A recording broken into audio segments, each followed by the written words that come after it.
Welcome to Denver. A great day in the Mile High City as two teams tied for their divisional leads at the outset of the day. The Colts and the Broncos are ready to tee it up. Good afternoon, everyone. Don Criqui with Beasley Reese. Beating the Broncos in Denver is one of the toughest assignments in the NFL. The Broncos have won 18 of their last 20 home games, 90%. But the Colts have been a good road team of late. They've won their last 4 on the road, 7 of their last 8 overall. But to beat the Broncos, you have to slow down John Elway. How do you do that, Beasley? Well, I wish I knew how to do that, and so does every defensive coordinator in the world. Right now, the guy's off to one of his best starts ever, completing 67% of his passes. But, you know, I guess the best thing to do is to keep him off the football field by establishing a good running game, and that's what the Indianapolis Colts will try to do. The strength of the Colts right now is their defense. Last week, the Colts, in beating the Cleveland Browns, had 5 sacks. They also had a defensive touchdown at the end of the game. They've got a great front 7 with those 2 second-year players, Entman and Coriat, both back, and they can really put the heat on a passer, even a mobile one like John Elway. Well, across that defensive line, they're well over 300 pounds. They will try to corral this guy. Now, this is a team that has been played very, very well. I mean, they've allowed just 1 touchdown in the last 8 quarters, 7 sacks, and you see the type of yards per game that they have allowed. So this is a team, a defensive team, that will challenge and can challenge. They've got one problem. They're worried about Chris Gould, their fine cornerback. He has a sore ankle, and he'll be replaced by Ashley Ambrose. And with John Elway at quarterback, one place you don't want to be fiddling is with the defensive secondary. Here are the Colts kicking it off. Back deep is Verdun for Indianapolis. Broncos kick it off, and Verdun takes it from the 4-yard line. He breaks it across the 30 and out across the 20 and out close to the 24-yard line. And there is the starting quarterback, Jack Trudeau, a veteran from Illinois, drafted in the 2nd round 7 years ago. The big and expensive up-front blockers have been doing the job. Wolford and Dixon, Loudermilk, the former Viking at center, Schultz and Zephyrus Moss on the right side. Anthony Johnson, the 2nd-year back from Notre Dame, and Roosevelt Potts, the rookie from Northeast Louisiana, the runners. Top draft choice Sean Dawkins will be coming in as an extra wide receiver. Colts have been using a very diverse offense, moving the ball all over the field. You'll see Trudeau going to all different receivers. Right now he goes to the run, and the big rookie, 255-pound Roosevelt Potts, is taken down by Simon Fletcher. The Broncos rate only 27th overall out of 28 teams in overall defense. Dronette, Pregame, and Oshedin are the front 3. Kroll, Wyman, Mecklenburg, and Fletcher, 4 terrific linebackers. And they've got great safeties from Dennis Smith and Steve Atwater. Between them, they've been to the Pro Bowl 8 times. Johnson turns it up. Somehow Anthony Johnson finds his way downfield close to the 36-yard line, and he appears to have a first down for Indianapolis. Dennis Smith ran him out of bounds. Looked like he was going to get shut down in the backfield, Beasley. Well, they had a problem with the handoff. You see, Trudeau has to really reach out and find his running back, and then Johnson did what he could do there to try to make something out of the play. It's a pretty good job and a testimony to his foot speed. I mean, that really should have been no play. Anthony Johnson, who comes in tied for the team lead in receptions. He has 15 catches. Now the Colts with a first down, working from their 35-yard line. Johnson looks for a hole and finds one. Anthony Johnson fights his way ahead for a gain of 10 yards, and yet another Indianapolis first down. So that running game, Beasley, you were talking about, the Colts were looking to develop. They're doing early. Well, you got to credit that offensive line. They brought in a couple of fine blockers. You see the work up front, and then Anthony Johnson, you got to remember that he's one of those guys that gained 1,000 yards in his career. He had 1,000 yards last year, so he's got some talent. You put that with an offensive line, you got something going.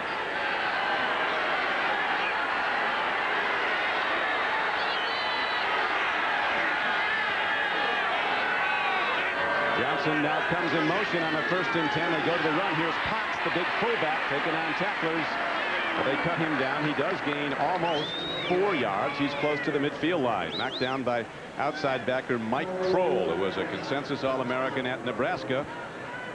Teddy Marchibroda, in his 2nd year as the head coach of the Indianapolis Colts, he really turned this team around 2 years ago. They were the worst. They've got 2 great players in Entman and Coriat. Marchibroda took over last year and directed them to a 9-7 record. And they were really a couple of plays away from being 10-6 or maybe even 11-5. Anthony Johnson doesn't get much. Quickness. Dave Wyman, the former All-American backer at Stanford, number 57, who came here from Seattle, fills the gap. And so did Dennis Smith. You know, they said they were going to try to establish a running game, and so far that's exactly what they've done.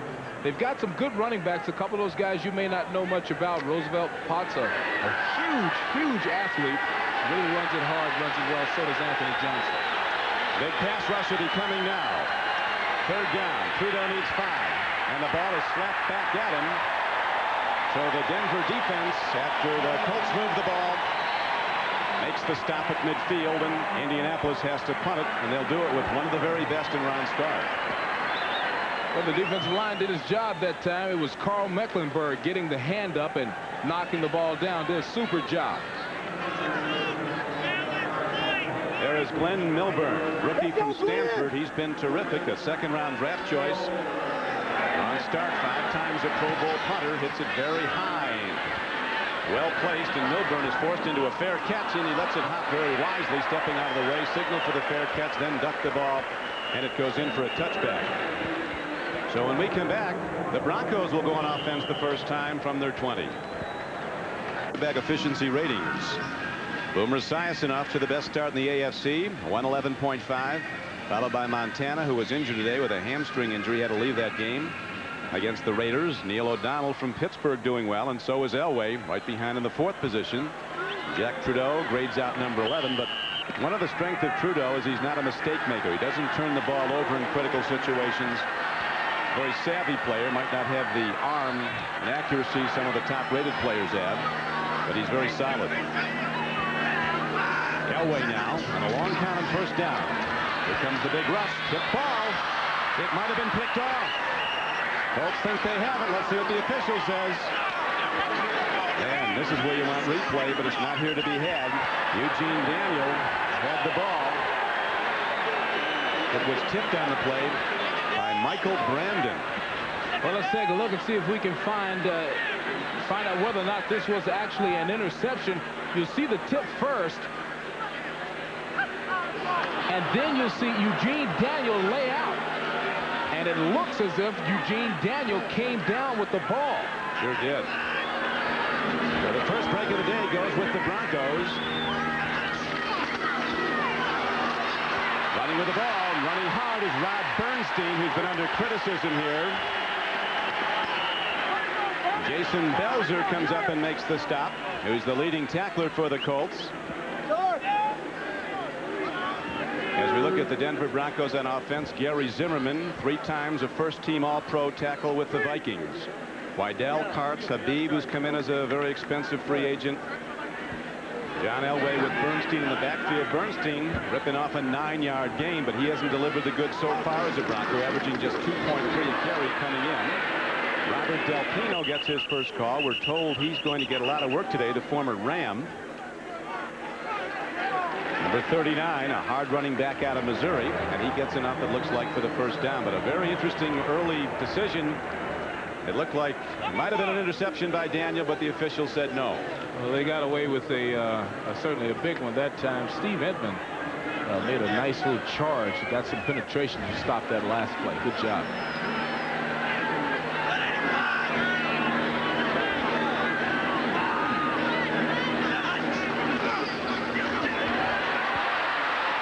To the run, and Del Pino weaving his way ahead, running hard, breaks it across the 35-yard line for an 8-yard gain, tackled by Jeff Herrod of the Colts. The front 7 of the Indianapolis Colts, McClendon, Empman, Siragusa at 330 pounds, playing very well. Bickett had 3 sacks last week in the win over Cleveland. Ambrose starting at the left corner. He is in for Chris Good, who has an ankle injury. Stargell Buchanan, who's a rookie, will be coming in a lot. No score in the first quarter. Shannon Sharp goes in motion. Elway with a quick drop and a quick throw, and he makes the connection for a first down out to the 44-yard line. Shannon Sharp is the receiver. Shannon Sharp is a huge target. He's one of the strongest tight ends in the National Football League. Bench pressing a little bit under 500 pounds. Just a simple play. Shannon breaks to the inside. He's got the courage. He's got the size and the courage to pull in a ball like that. That's a talented young athlete. They call him a tweener. He's kind of half wide receiver and half tight end. He, of course, is the brother of Sterling Sharp, the consensus all-pro wide receiver for Green Bay.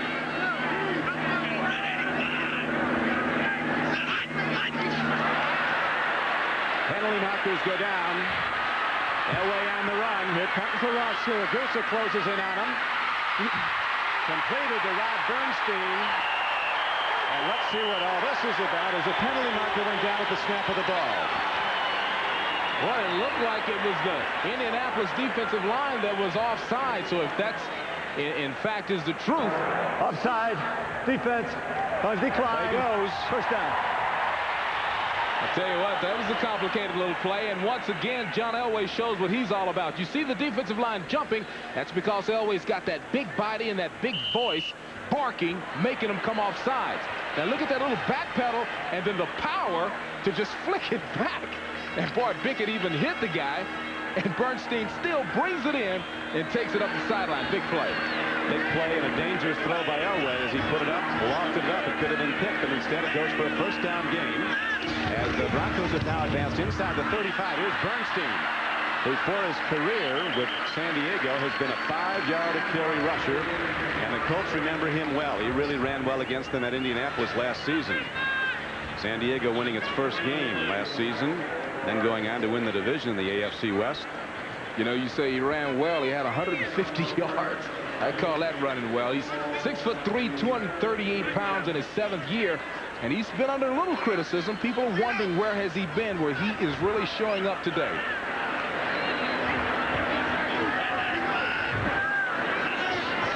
Bright, sunshiny day. Elway with a play fake. Gets some time. Takes a look. Fires downfield, and the ball is caught beautifully by Vance Johnson.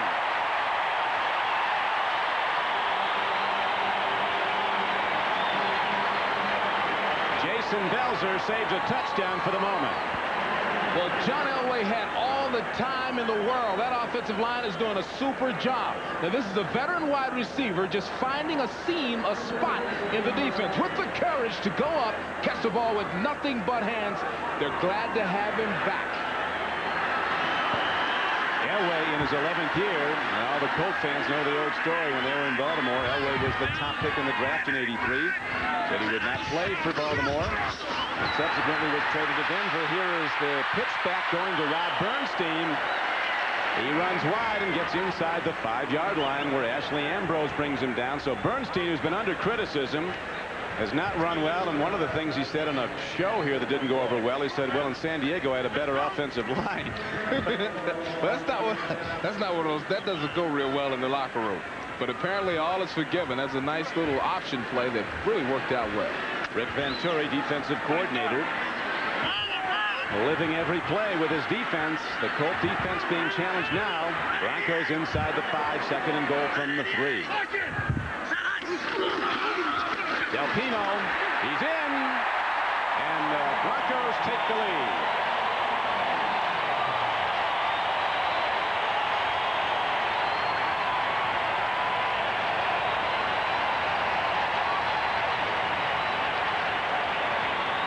Well, they really like Del Pino. They say he runs hard. He's strong. Elway was saying that he would get the ball to Del Pino some today. Look at the left side of that offensive line. You got to talk to Gary Zimmerman, Dave Wydell, those guys, Keith Karts, all of them in there really pushing hard, creating the seam. And look at Del Pino. That's nothing but power and attitude. Now the rookie place kicker, Jason Elam from Hawaii, booms the extra point up. And the Broncos, who may have gotten a break early, there's a penalty marker down on the extra point, may have gotten a break when it looked like a tip ball, could have been intercepted by Daniels. Defense, number 38. The penalty will be assessed on the kickoff. Point is good. As you hear, will be assessed on the kickoff, so Denver draws first blood. This year during the World Series. Back at Mile High Stadium, an impressive opening drive by the Broncos after they stopped the Colts. 80 yards in 10 plays. Delpino from 2 yards out on the payoff end. And now Elam booms a kickoff in the mile-high air right out of the end zone. This is a young man they're expecting to one day break Tom Dempsey's 23-year-old field goal record, 63 yards, set back in 1970. Next Saturday, unbeaten Notre Dame goes for its 6th consecutive win of this season when they go against the Pitt Panthers. Game time is at 1:30 p.m. Eastern time here on NBC. Fighting Irish off to a 5-0 start after a 48-20 win at Stanford yesterday. Now the Colts, who ran the ball early in the opening drive of the game for a couple of first downs, start from their 20. Over the years, Denver has beaten the Colts 8 of 10 games. Colts 0-4 at Mile High. Free ball. Potts gets it back. The rookie, Willie Oshedin, putting the big rush on. Roosevelt Potts, 255-pound rookie fullback, recovers to grab the ball. Also, Simon Fletcher coming in from the left side of your screen. He comes in real hard, also trying to make a play on the ball that's on the ground. That's just a super surge by number 91, Willie Oshedin. Really gets in and breaks up the play.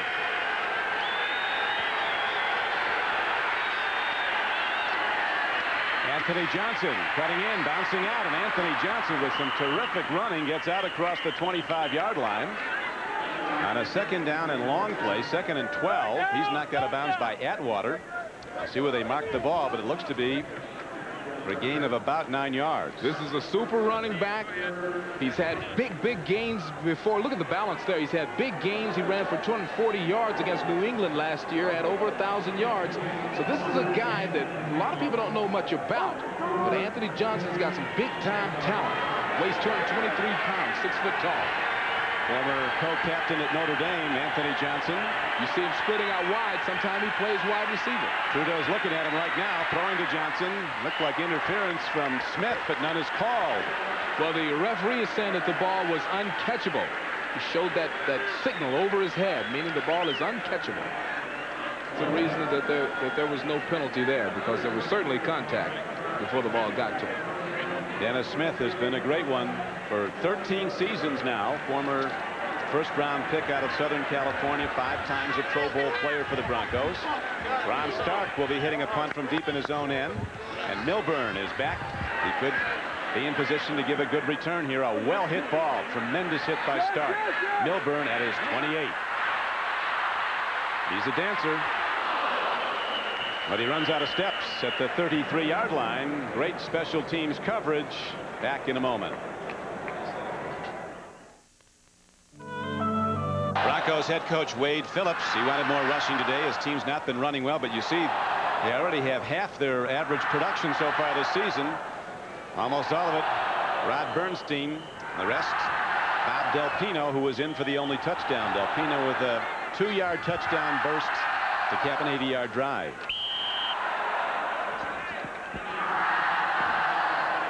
Broncos set to go again. Elway looks over his team. Elway said this is the best offensive line he's ever played behind, and he thinks he's throwing the ball as well or better than he ever has.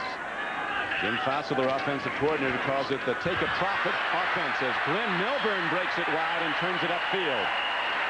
Not big, but there's nobody on the field as fast. Milburn told us yesterday that he's the change of pace guy, and that's exactly what you saw there. His tremendous foot speed and balance utilized in the pitch that time.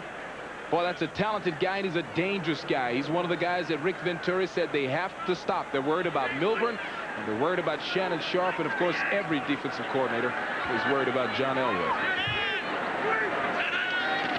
Elway goes back to the run again. It's to Milburn. Same play, bouncing to the outside. He's ahead for almost 5 yards. He really does change it up easily. He really does. He's got great speed, and he'll remind you of Tony Dorsett with his bounce-out ability.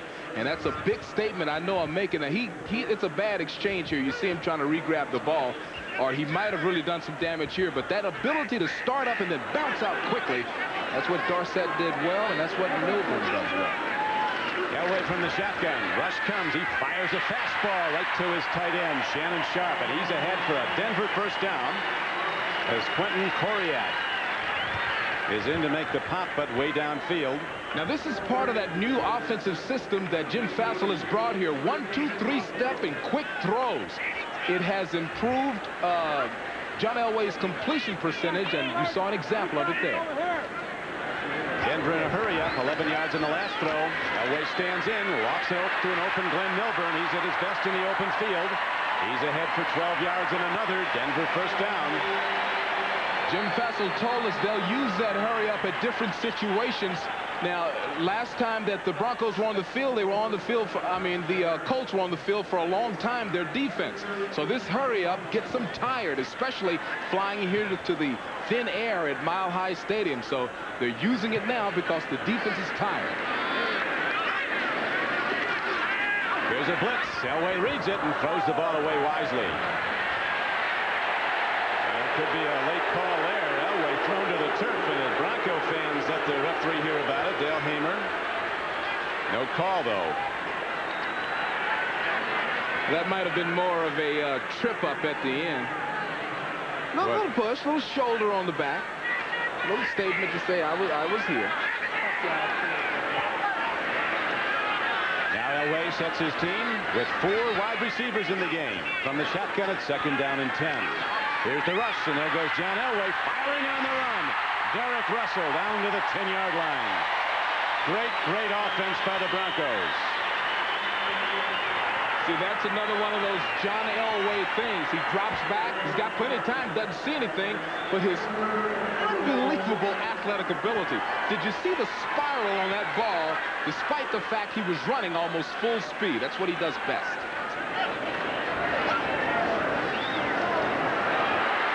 Bernstein, touchdown, Denver.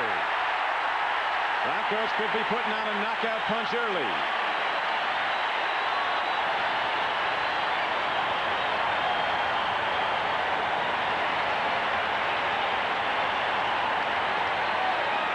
Well, that's all offensive line. Take a look as Bernstein just picks a hole. He's got 2 or 3 selections because of the play of the offensive line, and then a big back against a little bitty defensive back. It's almost impossible when you're right at the goal line, and Bernstein running well. Play calling is beautiful. Colts in a lot of trouble because it's a team that's still trying to learn how to win a big-time game in a tough place to win like Mile High. No place tougher than Mile High. Extra point by Elam is up and good. So the Broncos get a standing salute for good reason. Possessions for the Broncos, 2 touchdowns, and the Rocky Mountain Thunder really starting to cascade down from sold-out Mile High. Another impressive scoring drive. Bernstein on the payoff end this time with a 9-yard touchdown run after some great throws off the run by John Elway. And for a 3rd time today, Elam is in to kick it off. Started the game with a kickoff. Now his 3rd kickoff coming after the 2nd touchdown. Verdan and Culver are back for the Colts. High spinning kick that'll be returned by Verdan. 2-time Pro Bowl player as a kick returner. He breaks it. Woo! Upended. Almost broke it a long way, but he was finally upended by Frank Robinson, number 36. You know, the free agent linemen are really paying a dividend. Try to find number 75, Brian Habib, and you'll see that he'll turn his man, Steve Entman, out. There he's got position, then turning him out, the veteran Rod Bernstein stepping right into the hole and then exploding. And a little defensive back against a big back like Bernstein equals touchdown. There's Habib. He came in from in his 5th year out of Washington, a free agent from Miami this year. Straight ahead carry. Throw to Anthony Johnson is out to the 25-yard line. Dennis Smith coming up to make the play. It was interesting. We talked to Smith, Beasley, about how he's been such a great run stopper. One of the things he does is he reads the hole like the running back does, and a lot of times with his speed, he picks the hole where he thinks the running back is coming. He gets there ahead of the running back, makes those thunderous hits. He runs right at the line, and when he sees an opening, he steps in. Trudeau throws. Picked off. On the run is Tyrone Braxton. Inside the 20. And knocked out of bounds at the 10. Jeff George alert should be on now. We could be seeing George come into the game anytime. Well, Jack Trudeau told us that he knows what's lurking behind him. And the first couple of times he makes a mistake, he knows that number 11 is standing on the sideline. It's a zone. And Braxton, simply looking at the quarterback, jumps underneath with perfect timing. Great balance, good hands, and then a super run after the play. Broncos coming off an off week. There is Jeff George on the sideline, the man who held out for 36 days demanding to be traded. Colts wouldn't do it. That is the #1 pick in the entire draft. 3 years ago, you know he's going to be in there before long. Elway to Bernstein, tackled by Empman at the 5-yard line. Gain of about 4 yards on the play. The same play once again. That was the draw play that Bernstein scored on earlier. What they're looking for is the defensive line to step into their rush lanes, and then a veteran running back like Bernstein can just look and find and pick the little holes. And it's a great, it's a play that the offensive linemen like, because they can take the defensive lineman wherever the defensive lineman wants to go. They don't have to force him to the left or to the right. They just ride him and push him. And a great back like Bernstein can step in and find the hole. Denver coming into this game as the #2 rated team in the entire NFL in their pass offense with Elway. But they were near the bottom in rushing, although they've run well today. They were 26th in rushing at the start of the day. Next Sunday, it is a doubleheader day on NBC, beginning at 12:30 Eastern time with NFL Live. And most of you will see the Dolphins go against the Browns at Cleveland. Some of you will see the Bengals meet the Chiefs. In the second half of our doubleheader, most of you will see the Jets, who are off to a 14-0 lead over Philadelphia today, battle the LA Raiders. Some of you will see the Chargers take on the Steelers, or the Cardinals go against the Patriots. Check your local listings next Sunday. A doubleheader NFL day on NBC Sports. Eddie Marchibroda, who's a quarterback expert, played with the Steelers at QB, and he's coached some of the great ones. Burt Jones at Baltimore, Roman Gabriel with the Rams. He was with the Redskins, and of course he coached Jim Kelly at Buffalo before he took over the Colts for a second time as head coach.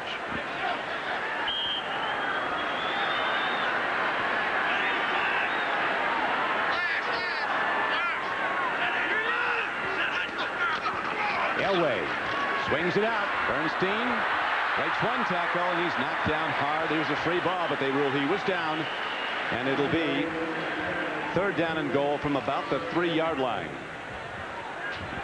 You know, this Denver offense is working like a well-oiled machine right now. Look at the zone blocking by the offensive lineman, and then great balance by Bernstein. I'm sure everybody thought he was down there, but just great balance. Gets him in position. Nice little gain off of something that should have been nothing. Now Elway steps into the shotgun. He's very good at the quarterback draw in situations like this. 3rd and goal from inside the 5. He drops, he looks, he fires it out to Milburn, and he's in. What a show by the Broncos.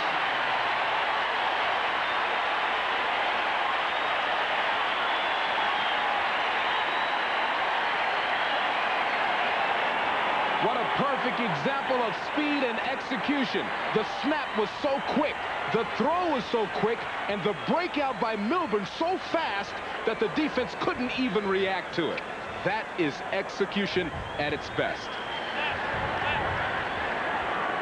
The execution could not be better. Right now we have a familiar scene. Jason Elam on the field to kick an extra point. You know, Don, this kid is perfect. Yeah. He hasn't missed anything. No, he hasn't missed a field goal or an extra point. And he stays perfect, as do the Broncos, with a brilliant first quarter of play. 41 seconds to go in the first quarter, and Denver has opened up a 21-0 lead as we have some heavyweights brawling at the 5-yard line.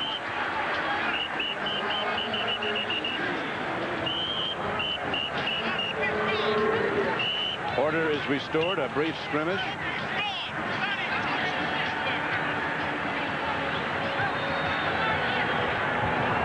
Wild big by the big defensive lineman untangle there. Big John Hand, number 78. That's a guy you don't want to fight.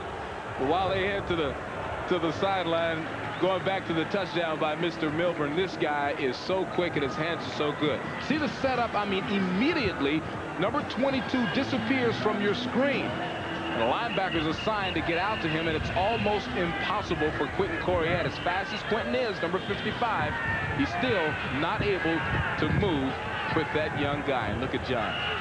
He knows he threw it perfectly. The snap was perfect. The backup, the back pedal, the throw. He's so excited about what they've got this year. He really is. He thinks they can go a long way, and off today's performance, they look like as good as anybody in the league, as Elway has now thrown his 6th touchdown of the season. He's only been intercepted twice, averaging over 67% completions for the season. Well, the Colts, sorry, Don, the Colts need something to rally around at this point. They need to do something, and like you said earlier, maybe that Jeff George watch for the second half or later on in the second quarter coming up, maybe that's an appropriate call. High spinning kick. This will be run back by no, it won't. Verdan takes it 5 yards deep and downs the ball. So again, the Colts send their offense out with the long field to go. Jack Trudeau still directing the offense for Indianapolis. You know, Trudeau, I asked him about this Jeff George thing, and like the veteran that he is, he handles it so well. That's why they like him so much. Very mature. He just said, what can I do? You know, it's just one of those things.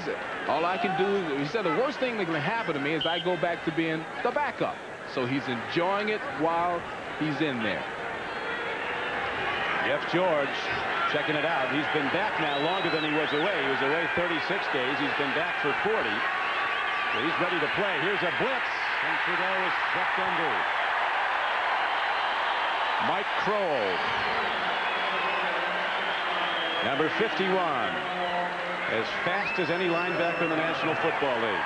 Now you got to remember, this is only the 2nd sack of the season given up by Indianapolis. So that's quite a feat for this Denver defense to come around that corner against this set of offensive linemen. You talked about Kroll. He had an unbelievable rookie year. I think he had like 12 sacks in 10 games. Well, lately they put him in pass coverage. That's a rare blitz for him, and it probably caught Indianapolis off guard. Mecklenburg also had a big rush. Here's Dennis Smith, and there's a perfect illustration, Beasley, as Beasley, you like those big hits in the secondary. He used to play. And let me tell you something. He hit a man. Look at he knocked Roosevelt out. Now you got to remember, Roosevelt Potts weighs 260 pounds. He's one of the hardest young runners in the National Football League, and the man is unconscious. Dennis Smith is one of the biggest defensive backs in the league, well over 200 pounds in his 13th year. His timing is impeccable. You're going to see a blare coming to your screen right there. Oh, that's amazing. Boy, that was home run pop. Both men hurt. Back. Colts going offense again. 3rd down now and 10. Here's the big rush. Trudeau trying to screen it off, and he has to throw it away as he's flattened in the end zone. Simon Fletcher just flattened Jack Trudeau as he released the ball. He's slow getting up. And looking at the hit here, Dennis Smith runs at the line, and he tries to anticipate the hole that the running back is going to select. You see both men almost go out like two heavyweight punchers hitting each other at the same time. That was an amazing blow. Smith talking yesterday about how a big hit can change the momentum of the game. Well, the momentum's been with Denver since the opening possession for the Broncos. There is the punt downfield, and it's downed inside the 25-yard line. First quarter stats, like the scoreboard, are all Denver Broncos. 3 times the total yards. The first down ratio is almost ridiculous, 11-2. It has been all Denver. Also, total yards, you see the differential. It's amazing.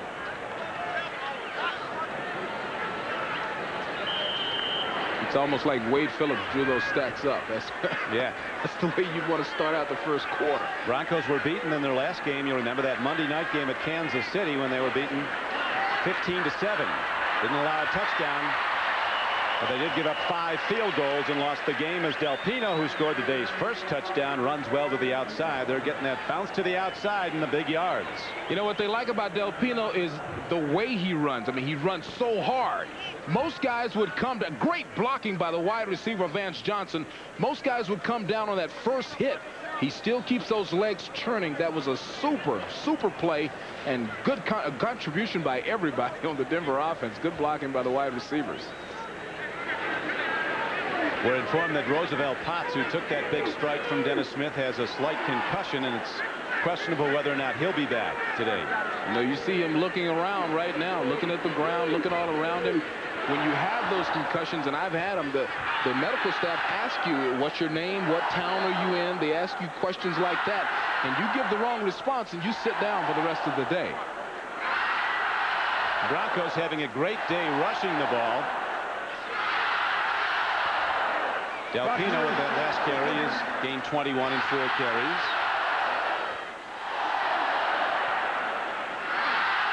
.69 yards rushing for the Broncos in just over a quarter of play. This is a team averaging 64 yards per game coming in rushing the ball. Elway could go deep on 2nd and inches. Markers come in, thrown in by the umpire, who stands behind the linebackers. That could be, it's definitely an offensive penalty. It's like a motion penalty. Ball starts. Prior to the snap. Number 89 of the offense. 5 yards. Reggie Johnson, the tight end, in motion early. Well, you get a clear shot of number 89 this time at the top of your screen. He kind of dashes the head forward. Just a little anticipation. He had a big block on that particular play, a little too anxious to get to it. Atlanta Braves putting the pressure again on San Francisco as they beat the Colorado Rockies yet again. The Rockies drew over 4.4 million in the stadium at home this year to set a Major League Baseball record. 0 for the season against Atlanta.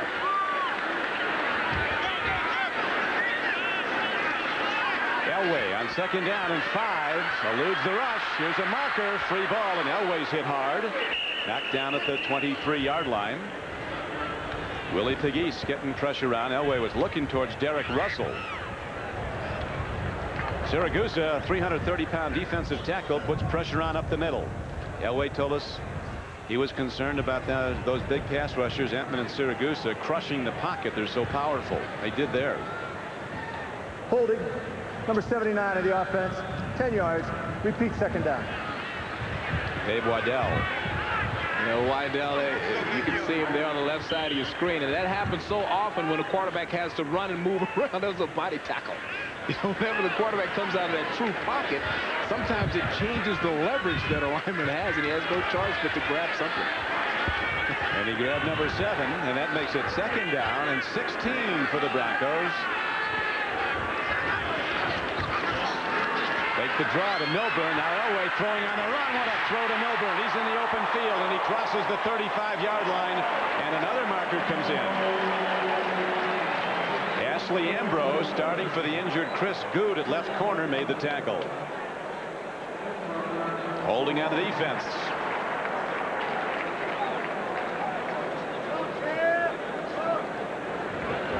Milburn is absolutely uncatchable when he's in the open field. Boy, and that was a great play. Holding.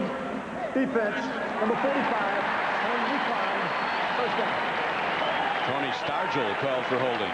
And take a look at Milburn. He's right here. They're going to fake the draw up the middle, and then he's going to break that type of pattern. What a beautiful play. It kind of stuns it. There's the fake. It stuns the defense for a second. Then Elway, with his great ability to throw on the run, catching Milburn running full speed. Had he known that there was a player behind him, I bet he could have made a move on him. This kid is unbelievable. He really is good. Drafted in the 2nd round, playing like a high 1st rounder. Bernstein, or Delpino, tries to angle back, and he's knocked down in a 1st down carry by Big John Hand, one of the biggest defensive ends at 6'7", 310 pounds. You know, you can't say enough about the job that the Bronco offensive line is doing, because you have to remember that this Colt defensive line, every man is over 300. It's one of the largest defensive lines in the game, so that Bronco O-line doing a great job so far. Broncos jumping off to a quick 21-0 lead in the 1st quarter. We now have 12:43 to play in the 1st half. Denver with 2nd down and 10 coming up. Elway with time, running out of it. He's on the run. John Elway in open field, and he dives across the 50-yard line. A 14-yard gain and a 1st down. For the spotting the ball, it's going to be almost a 16-yard gain. That's, you know, this might be the superior athlete at the position.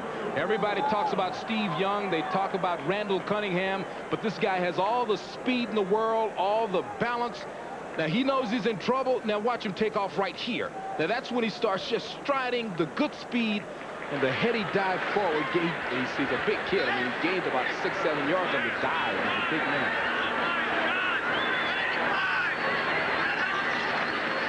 Pitch back, Del Pino. He's ahead, gets good yardage. Cutting back, he's inside the Colt 45-yard line, down close to the 43. Elway's hit 9 of his first 11 throws today for 113 yards and a touchdown. And 1 rush for 15 yards. So Elway's accounted for almost 130 yards offense. You know, once again, that's that high percentage passing that they're trying to go to. And Elway doing a good job. That's the reason his pass completion ratio has risen so much this year. Jim Fossil, his offensive coordinator, who coached him at Stanford for 4 years, calling it the take a profit offense. Any gain is a good gain. He's throwing some shorter patterns. Right guard moved early. It'll make it second down now and about 11.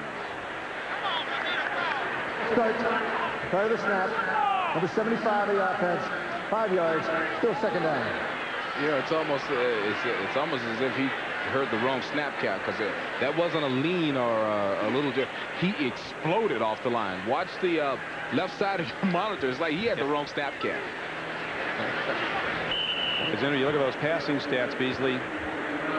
At Denver and Elway, 9 of 11 for 113, and Indianapolis 1 of 5 for 1 yard. No pass offense. In fact, negative pass offense, because the 1 interception was run back and set up a touchdown. There's a throw, almost a pickoff. Coriat moving on the ball. Reggie Johnson, the tight end, was going for it as Elway triggered in that fastball, and Coriat almost had it for the Colts. Well, that's one of those situations where Elway just said, I'm John Elway, and I can stick it in there. There was a box. There was an opening of about 2 feet. And one of the things about Elway, he throws the ball so hard. Look at that opening. That most defensive linemen and defensive backs and defensive linebackers can't catch that ball. You have to be a wide receiver and a good one to catch his ball when he's trying to stick it in something. Great velocity on the football. He still might have the strongest arm in the game. Again, markers are all over the field at the snap of the ball, as we had a defensive end jump offside for the Colts. Pegues was coming early, but we'll see if he was drawn offside. Well, Elway got him that time with the snap count. I could hear it from here. Just that loud barking sound pulled Pegues right off the line. Now, if there was a hit, defense, 5 yards, still third down.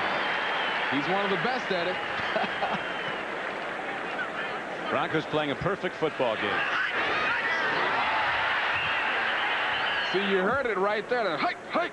And it makes that defensive lineman jump. It kind of gets their nerves if you've got the vocal power to pull them like that, and he certainly has it. Yeah, you can hear his signals up here. That brings up third down now. 6 yards to go for the first down for Elway and the Broncos. 4 wide receiver set.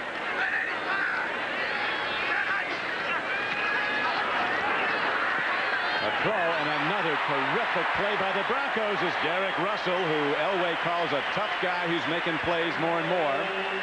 Dives at the ball, and on 3rd and 6, he's ahead for a 7-yard gain and a first down. Russell is off to a good start. He had 6 catches against KC last week. Look at the reach out and catch that time. I mean, this is not a ball. This is not one of those great, perfect throws. This is a great catch. Nothing but the ends of his fingers were on the ball initially. And he was able to bring it in. That's a super effort, and his second good catch of the day for that game.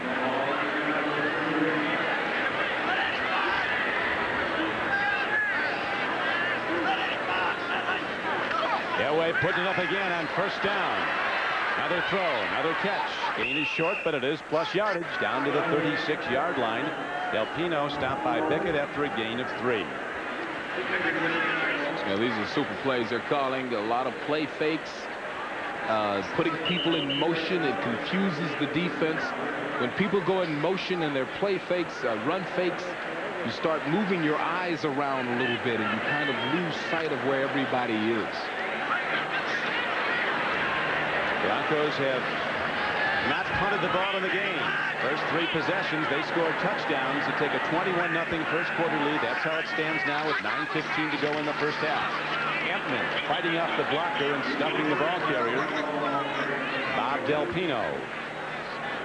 Well, that's why they need plays. They need plays. The Indianapolis Colts need plays from their defensive linemen. They've got 4 of them in there. They went to the 4-3 this year, and they're not really getting plays. There's a play there by Edmund. They need more plays from the defensive line.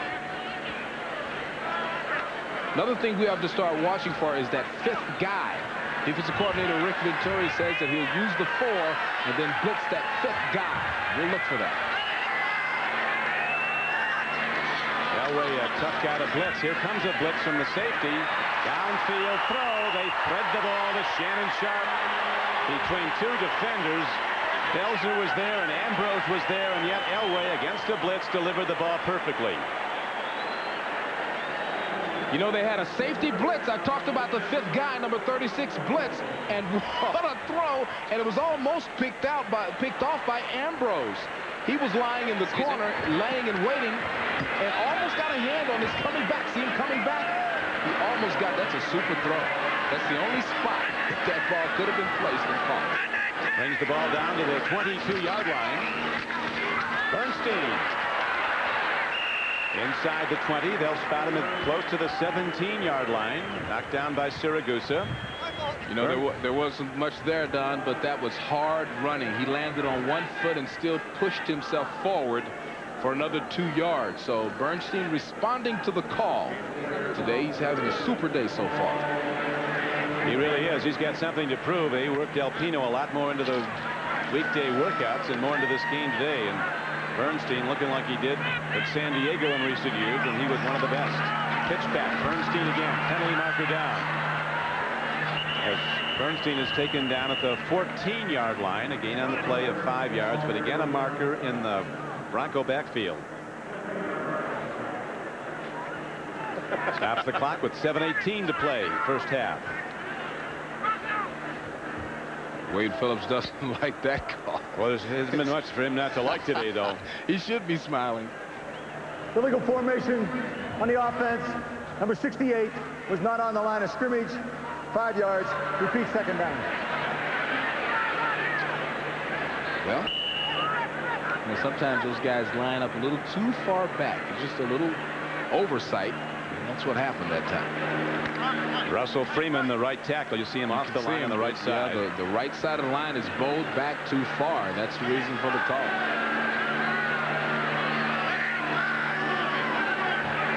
Elway now 12 of 15 for 135 yards. Looking again. This time he's got a little bit too much lead on the ball for running back Glenn Milburn. You know, you can see the conscious effort that Elway is putting forth to utilize this new short passing, quick drops, quick throws. In the past, with a couple receivers running downfield, John Elway would have tried to stick it in the end zone or stick it deep, or, you know, try to use his considerable arm. But this time, you can see him trying to hit running backs, trying to hit tight ends. And there's Jim Fossil in the middle. He's the guy that's put in this new quick passing offense. They're down. Elway looking for 11 yards or more. He's got it to Shannon Sharp. He's got the ball down to the 1-yard line. Yeah, that's a touchdown. Nobody touched him when he was down. Now they're going to give the signal. This is in college. Well, they had to talk about it. They gave him the touchdown. It is a touchdown. He went down at the 1, but no defender touched him to officially down him. So Sharp alertly wormed his way into the end zone for another touchdown. And total devastation is in evidence here as the Broncos eating alive the Indianapolis defense. Now watch him roll right on into the end zone. That's knowing where you are on the football field. What a talented guy. And watch him do the body roll. His body was in an awkward position when he caught the ball. Hey, that's a close one. He might have touched him at the 1 inch or whatever. Jason Elam on for the point after, and this rookie kicker from Hawaii continues perfect in the NFL. 6-6 on field goals, and he's made all his extra points. Don Criqui with Beasley Reese back at Mile High Stadium in Denver, where Near perfect football being demonstrated by the Denver Broncos as they've now taken a 28-0 lead on Indianapolis. Both these teams starting the day sharing their divisional leads. Kickoff is to Verdane at the 5. Going wide. Verdane finds his way ahead with a great return out to the 28-yard line. Perfect illustration why he's been to the Pro Bowl twice as a kick returner.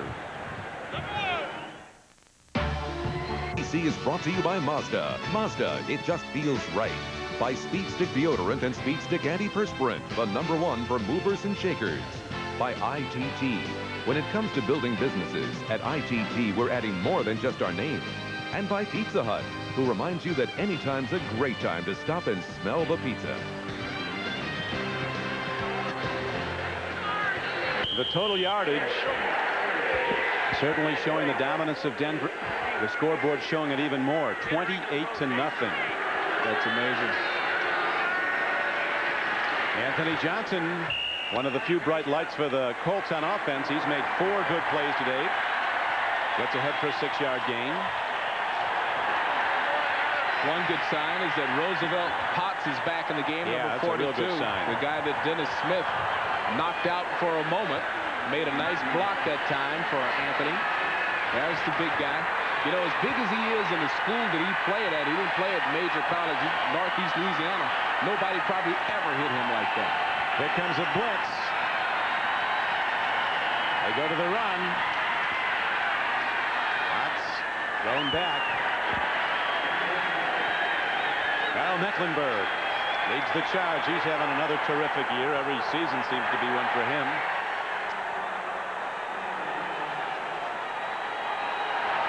He's a 3-time Pro Bowl player. Drafted in the 12th round out of Minnesota. Going to be close enough to measure. 5:38 to play in the first half. Head Marcher Broda and Jeff George have been talking this over on the sidelines. And one of the rare good moments for the Colts offense, they get a first down. When do you think we might see Jeff George come in, Beasley? You know, I wouldn't be surprised to see him come out in the second half and just see if they could get something going. There's no reason to pull Trudeau. He really hasn't made any major mistakes. Just the one interception. Here's a throw down the middle. There's a good play by the Colts. On the run is the tight end, Kerry Cash, and he crashes down to the 25-yard line. So Trudeau with a good play fake, faking the run handoff, drops and throws to a wide-open tight end, Kerry Cash. Makes his 14th catch of the year. 14th this year. He had 43 last year. This is a receiving tight end. He's a good blocker also, and a pretty good run after the catch. They found him in the seam. Good throw, good catch. In the Broncos workout, their pass workout on Friday, they spent a lot of time against tight end reception plays. They had a number 88 on one of their backup tight ends. They really were expecting Indianapolis to go to Cash a lot, and to Johnson, who just caught that one. Anthony Johnson with the reception on first down as the Colts now have their deepest penetration. You know, back to Trudeau for just a second.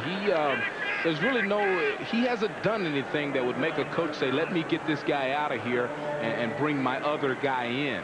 The only reason I wouldn't be surprised if George got an opportunity later in this game or in the second half is that they know that George is their guy, and it might be an opportunity to see if he can jumpstart this team. Trudeau's doing a good job. Right now he's got the Colts on the move. 2nd and 5. Penalty markers all over as the play is whistled dead.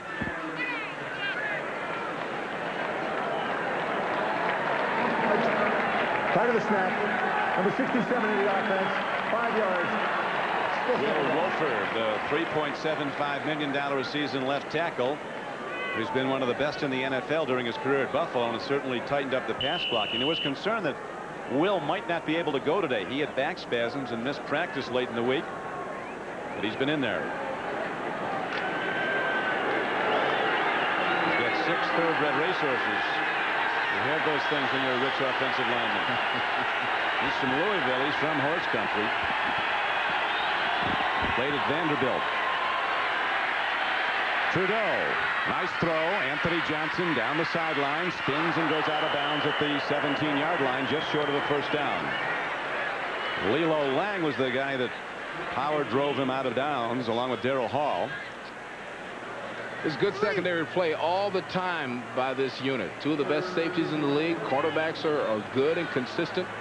You see on your screen now they're rotating in a lot of people. They try to keep people fresh. They do it by design. Rotating linemen, rotating defensive backs.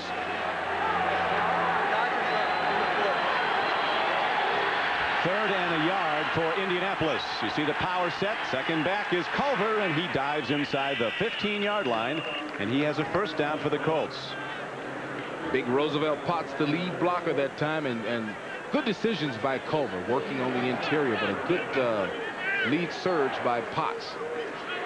You'll see here's a good look at it. Watch the big guy come through there. Good push by the offensive lineman, and Culver really just weaving well on the interior there. Good inside running. And I would have followed the big. I would have put my shoulders right on Potts' hips and rolled right with the big guy. Colts finally mounting a challenge, but they need this one to be taken in and many more as they're down 28-0. Trudeau stands in, lofts it to the end zone. An overshoot. Braxton covering on the play. Langhorne running an out pattern. One thing about having a veteran quarterback like Trudeau, he's not going to make a mistake inside the 20-yard line. He's too smart for that. So he threw that ball in a spot where nobody could catch it. And that's one of the luxuries about having a guy like Jack Trudeau running your offense. He knows not to throw the ball to anybody here. Kester comes wide to the left. In the slot is Langhorne. Second down and 10. Blitz, they pick it up. Trudeau throws. And it's incomplete as a big hit is delivered. Langhorne coming across the middle, had the ball. Touch him, but Atwater made the contact just as the ball came in. An all-pro safety, Steve Atwater. You know, Bronco defensive coordinator Charlie Waters told us that he had some special things planned, and that was one of those blitzes there. You know, when the team is starting to drive on you, having some success, you throw something to mix it up. You see the blitzer coming from the inside right there, and it forced Trudeau to throw the ball a little bit quicker than he really wanted to. Also, the referee helped out. You don't usually get that. Third down throw. Here comes an all-out blitz. Trudeau on the run. He better dump it off, and he does to Kerry Cash's tight end. And he's down close to the 11-yard line, well short of a first down. Darryl Hall running him out of bounds, but the Colts will now send out their place kicker, Biasucci, who's been having a real good year. To try to put some points up for the Colts, who've not had much to cheer about today, as Coach Marchabrod has seen his team fall behind 28-0. Biasucci, who struggled at times last year, is at 8 of 10 field goals this season, including one over 50 yards. This will be from the 19-yard line, a 39-yard attempt.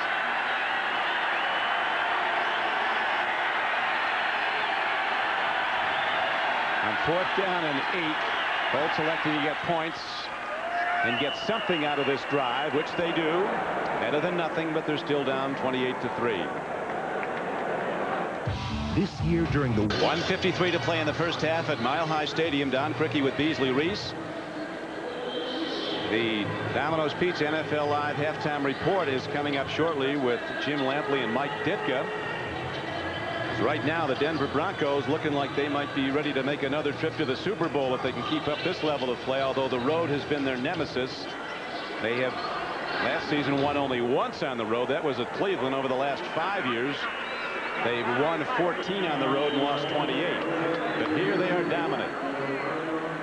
90% wins in their last 20 home games. 18 out of 20 and heading towards 19 out of 21 with a 28-3 lead. Biasucci, who hit the field goal for Indianapolis's first points, kicking off. Russell back deep along with Glenn Milburn, and Milburn downs the ball. Touchback, and Elway will work his team from the 20-yard line. Penalty marker is down. The Colts were offside on the kickoff, so the ball will come out to the 35-yard line. Now, it was not out of bounds, it was downed. We'll see what the official ruling is. If there's a couple of penalty markers down, what Dale Hamer. Offside on the kicking team, number 31, re-kick. They're going to re-kick it, yep.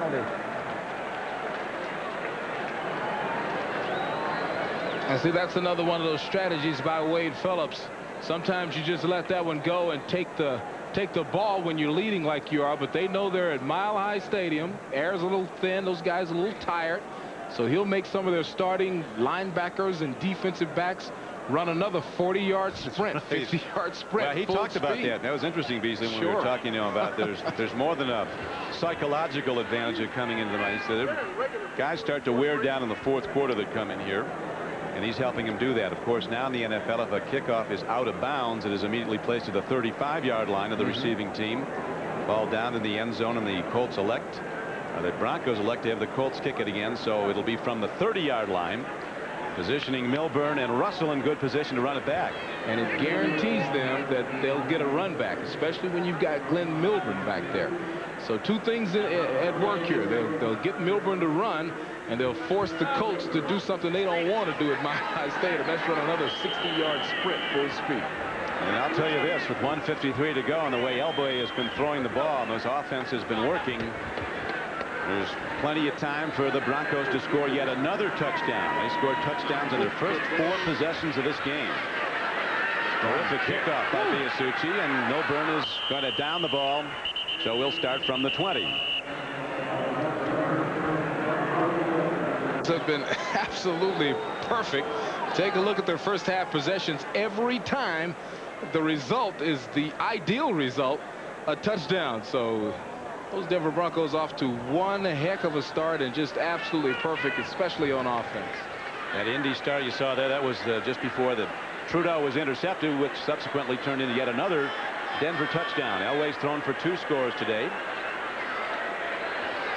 All he said yesterday to us, Beasley, is certainly bearing true here today, that this is the best offensive line he's played behind, that he's throwing the ball. He thinks better than he ever has. He's played a near perfect game. A brilliant performance by Elway and the Broncos. Tough to beat at home every year, but today they're just magnificent.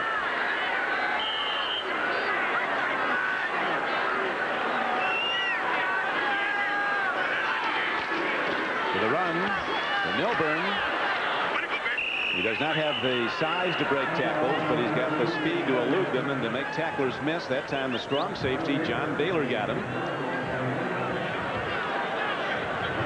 Seattle Seahawks, a team rising under their first-year quarterback Rick Meyer, having won their last 2 games. Right now they're in front of the San Diego Chargers 10-7, and we may be switching much of this network to that game. A much closer game right now, as you see. Seattle is in the lead 10-7 over San Diego. Rays beat the Rockies again, and the Dodgers lead the Giants. Milburn, as the Broncos elect to let the clock run. 1:09 seconds to go in the first half.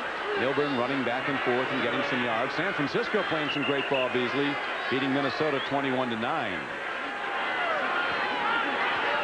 That Glenn Milburn can do more in a space of about 5 yards than anybody you ever want to see, and they love him in Denver. That last run, he ran for about 25-30 yards, all in about a 5-yard area. Yeah, it's all east and west, but he ran the clock. Now Elway on 3rd down with picks to be needed. Ball on the field, and the Colts have it with 33 seconds left to play. How quickly they turn as they boo. I tell you, if you're going to boo this performance by the Broncos, Sam Clancy looked like he gobbled it up. You know, we've seen some strange handoffs here today, and here's another one where he had to reach, and it hit Glenn Milburn right on the hand.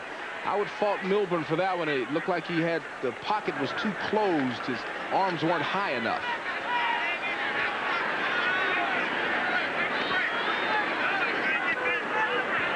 So with the ball at the 20-yard line, Coach Marchibroda is going to be sending in the passing plays.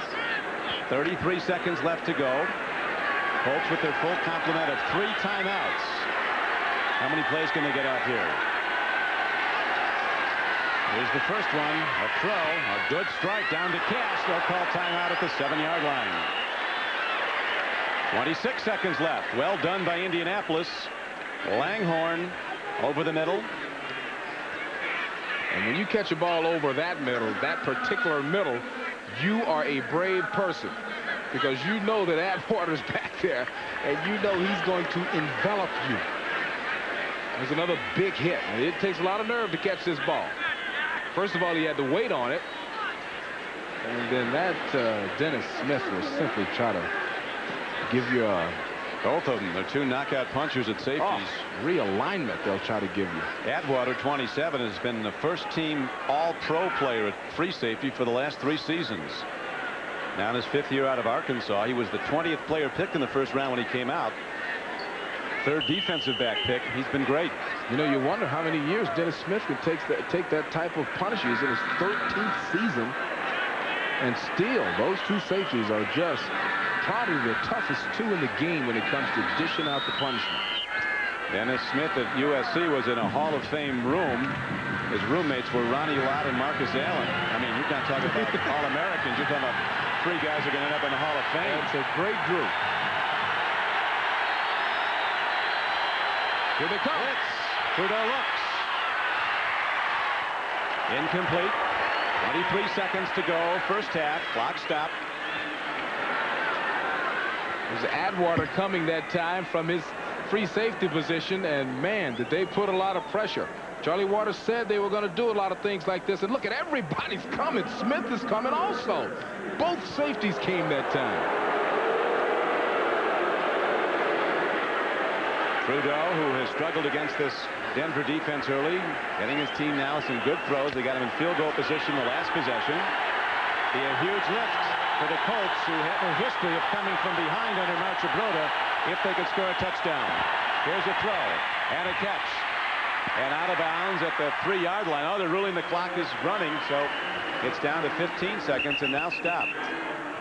Lilo Lang was there to cover Anthony Johnson of Indianapolis. Jeff George and Ted Marchibroda going over the offenses. Now Trudeau comes over for some counsel. 15 seconds to go in the first half. Hundreds of people are trapped beneath the earth. An entire building 8 stories tall swallowed 60 feet underground. Tonight, an incredible world premiere movie here on NBC. It is Trapped Beneath the Earth, starring Chris Christopherson, an action thriller.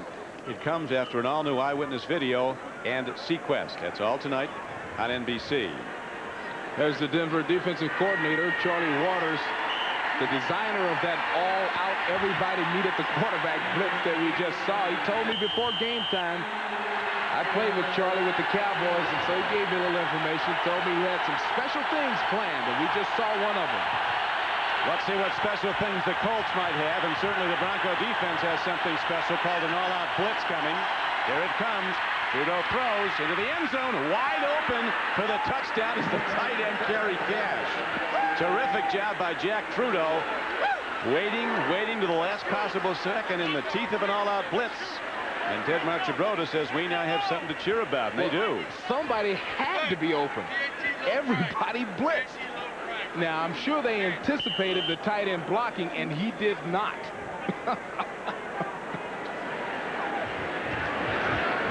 Open isn't the word. I mean, he's like a guy climbed down from the stands and just walked out on the field. Oh, it was like a mad rush of orange, and oddly enough, the tight end did not stay in and block. You really have to credit Trudeau for standing in against a tremendous blitz and searching out the open man. So all of a sudden, the Colts, hopelessly out of this game, are starting to crawl back into it. Look at this left side here. You're going to see everybody just attacking the tight end. He just ignored everybody and went through it. Everybody comes, and the tight end didn't block. I'm sure that the plan defensively is that if we all rush, he has to block. He did not. Touchdown. And watch Trudeau, like you said, waiting. Everybody, I mean, quarterback, safeties, everybody but the coaching staff and the new Denver cheerleaders rush this time. They're harder to catch in the pregame warm-ups than that one. It's a pass so wide open. He has a good tight end. Yeah, he's a good one. Big guy out of Texas. He had 43 catches last year, and you know people don't think of him when you think of the top receiving tight ends, but he's among the among the best of them all. Now, you remember that Wade was the defensive coordinator here when Dan Reeves was the coach, and Charlie was the defensive backfield coach. This, of course, this touchdown drive initiating from just 20 yards out after the fumble recovery by Sam Clancy. So the Colts, now down 28-10, will kick it off with 10 seconds to play in the half. The Colts have to be happy with this little turnaround. They've made some plays, capitalizing on Denver mistakes, and that's the name of the game. I think there might be a little crack open here, a little door opening. A ground ball downfield, let a lineman run it. He won't do that again. This is a man used to being the hitter, not the hit he. He gets stuck hard. The man picking it up was Bob Meeks, a backup guard. There's nothing worse than getting hit so hard you lie flat on your back and you have to pull people, you know, from between your legs and under your arms. And watch this. This is my chance. Maybe mom is watching. Dad always wanted me to play running back.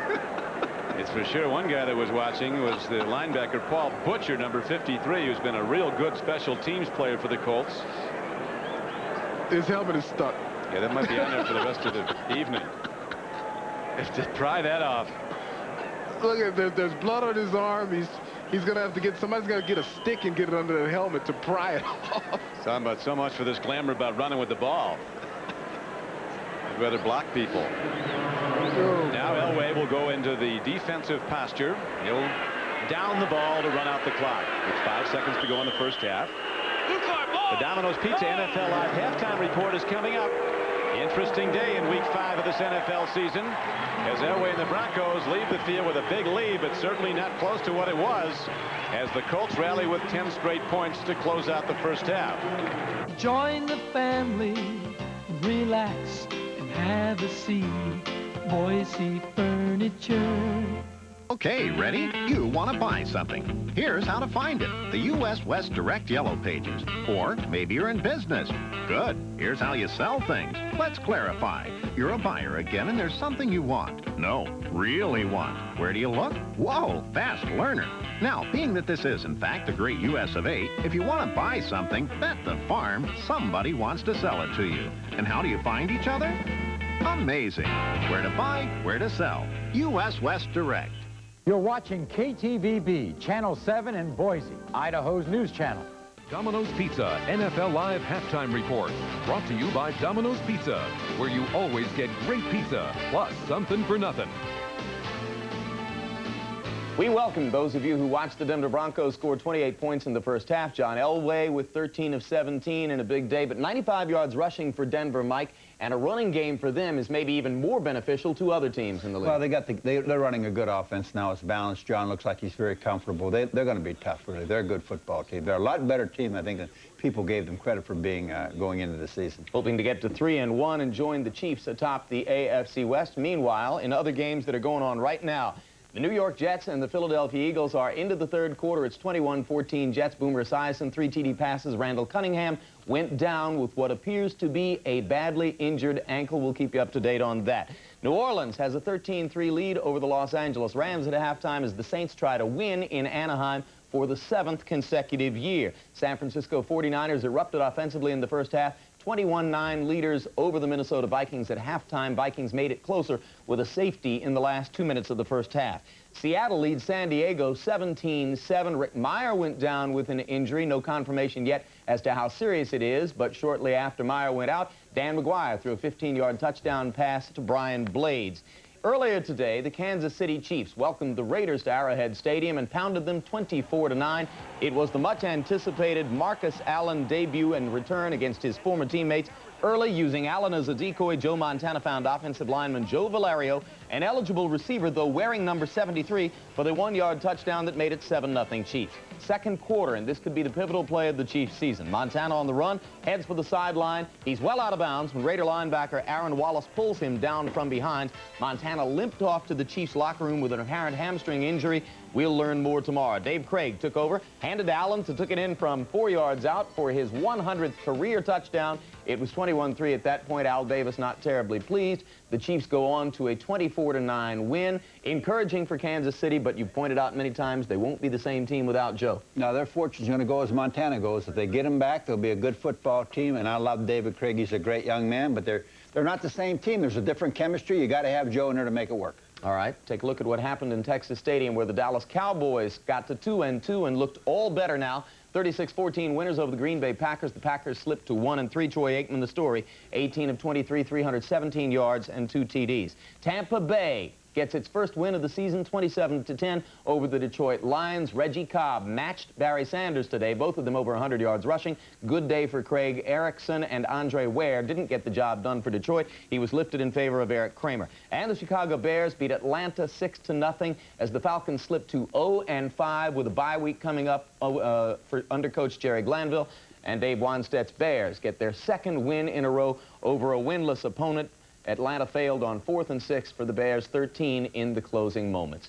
We'll be back with more. And first, before we go, we'll give you the baseball highlights right now. Atlanta has beaten Colorado earlier today. The Braves 5-3 winners over the Rockies, putting the pressure on the San Francisco Giants now to match them with a victory over the Dodgers to secure a tie in the National League West. And right now, the Giants are in trouble, trailing the Dodgers 3-0 in the top of the 5th. If that score holds, of course, then the Braves will have won the National League West, and there'll be no one-game playoff in Candlestick Park. We'll take you back to Mile High Stadium to continue activities in the game between the Broncos and the Indianapolis Colts right after these messages.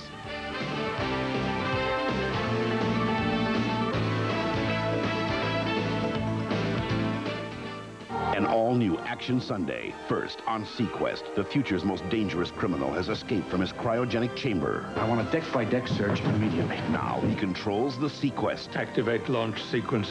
Will he use her weapons to start a war? It'll be all over soon. Then, an entire building trapped underground. You gotta get him out of there now. Chris Christopherson, the world premiere. Look out! Trapped beneath the earth, following Sequest, beginning at 8/7 Central, NBC tonight. We're bursting at the seams with over 1,000 new and used vehicles. It's the last bash of the year, the biggest automotive sale in our history for the Golden Rule dealers in Boise. Now through Monday at the former Club Wholesale, we've shrunk prices to blow out 1,000 new and used vehicles. Huge selection and discounts on used. Any used vehicle not sold by Monday will be offered to other dealers. Get financing as low as 2.9%. No payments till November and no money down. It's Bash 2 at the former Club Wholesale, Fairview, and Milwaukee.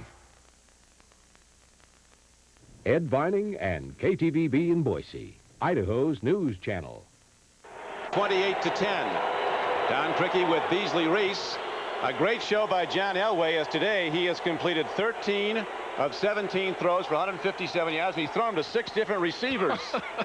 How do you defend that? I mean, what do you call on defense when a guy's moving the ball around to that many guys? He has been absolutely perfect. And so have the Broncos for the most part, but the Colts, you should know, have a history of coming from behind under Ted Marchibroda. They've won 11 games in a season and a half under Marchibroda, not quite a season and a half. 10 of the 11, they were either behind or tied in the 4th quarter, so don't count them out. They like to come from behind. They've got a lot of confidence.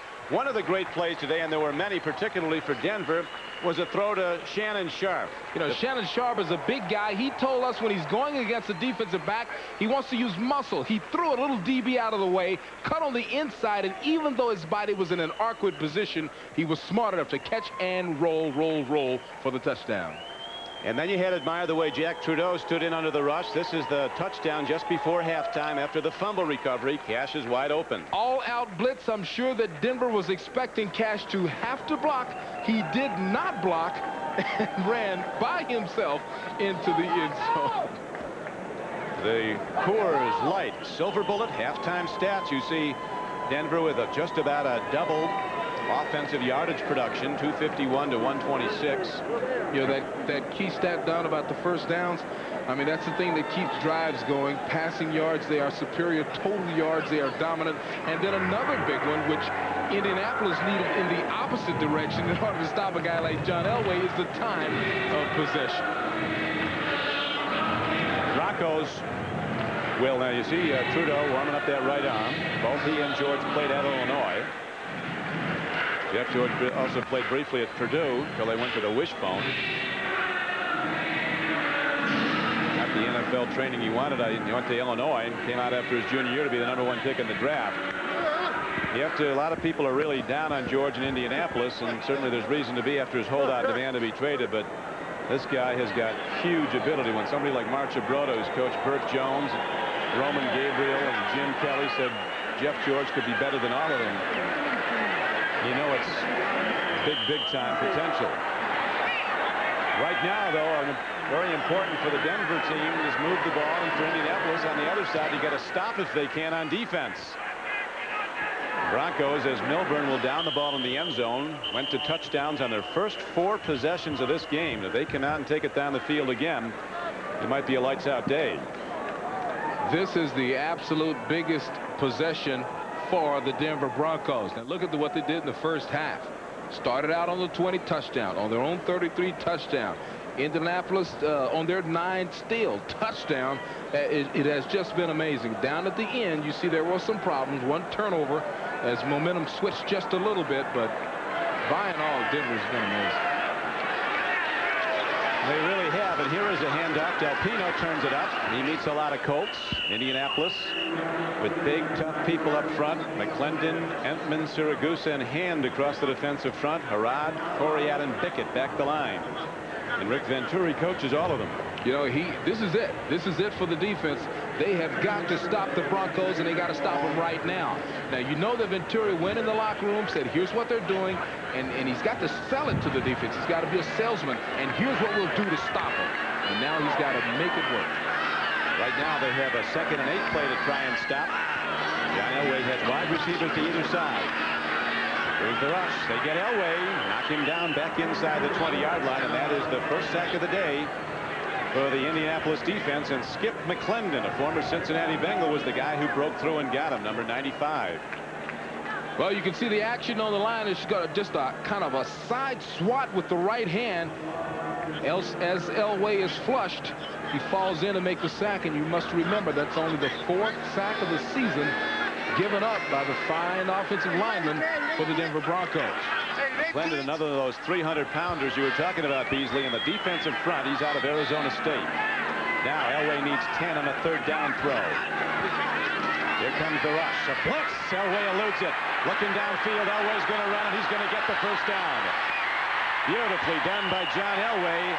As the strong safety, John Baylor, came on a blitz. Elway eluded him and then took off on a run of almost 20 yards. That is so demoralizing for a defense. They called the perfect blitz. They had him surrounded, and if it were not for the unbelievable athletic ability of John Elway, now Belser never should have jumped in the air. You can't tackle anybody. It's easy to put a move on a guy who's jumping up in the air. But still, now watch this. You stay on your feet here and break down. Your options are limited. I shouldn't be laughing. Well, that was your business. Yeah, what can you do when you jump in the air like that?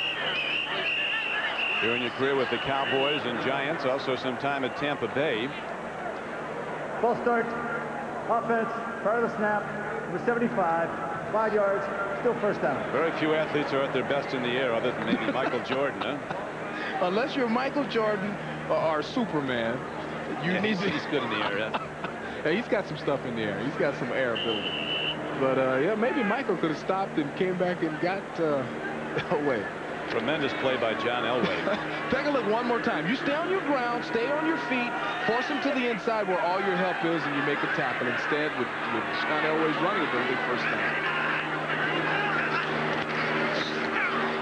Bernstein turns it wide, and he is going to get ahead to about the 35-yard line on a 1st and 15 play. He got back the penalty yardage, but really took a pop delivered by Jeff Harrod, a player that his defensive coordinator Rick Venturi says you absolutely can't measure the heart of Jeff Harrod. They thought he'd be out for weeks with a dislocated ankle. He's back the next game, playing great. Watch all this. People go right, people go left. What a misdirection play that was, and a great job by Harrod and company to read it, snuff it out, and make the tackle. Harrod's not hitting like a guy who is basically playing on one ankle. He is moving well. Elway so brilliant, though, under an all-out rush when it seems all is lost. He's sometimes at his very best. Here is a big slap back. Looked like Entman got a piece of that. You ever saw Entman walk into a room in street clothes, you figure this is a guy that's got to be a great football player, which he is. You know what? You can watch him here. He has so much ability. He's starting to play lower. He said he played real high last year because of the knee injury. Well, this time high came in handy. Got that big arm up and batted it down. He made some great plays last year, and he's starting to get more and more confidence in the knee that he hurt last year. Looked like Entman might have been offside there. Elway could have a free play on 3rd and 2. He's going for the distance. Vance Johnson going for it. It's a pick. The ball is intercepted. Coming back with it is rookie Ray Buchanan, and he is out to the 26-yard line. But if the Colts were offside, it all comes back. Offside. They were. Defense, number 90, 5 yards, still 3rd down. But Elway, that play might not have been the same had Elway not known a player was offside. He knew no matter what happened adversely, whether it was a fumble or a pick like that, it was going to come back. It was for him a free play. No, you have to do that as a quarterback. Took a chance. You know you got a free play. Now watch the interior of the line. There's Entman, and he couldn't stop himself. He had too much weight. He's too big. I mean, 300 pounds. You take a step, something's going in that direction. So he couldn't stop himself. Elway smartly, wisely takes a shot. Why not? So it is still 3rd down, but now the yardage moves to 3rd and 6. Elway in the shotgun.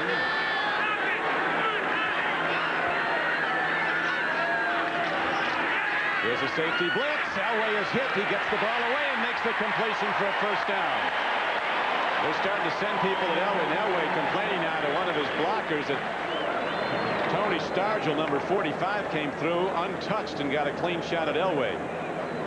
That catch was made by young Tony Kimbrough. They say that this guy is a speedster. Oh, my goodness. What a shot he took. And that I would be arguing also. I'd be talking to my guys also. So the protection broke down that time, and I believe it broke down from the tight end position out on the right side. An attack defense right now for Indianapolis. They're going after Elway a lot of different ways.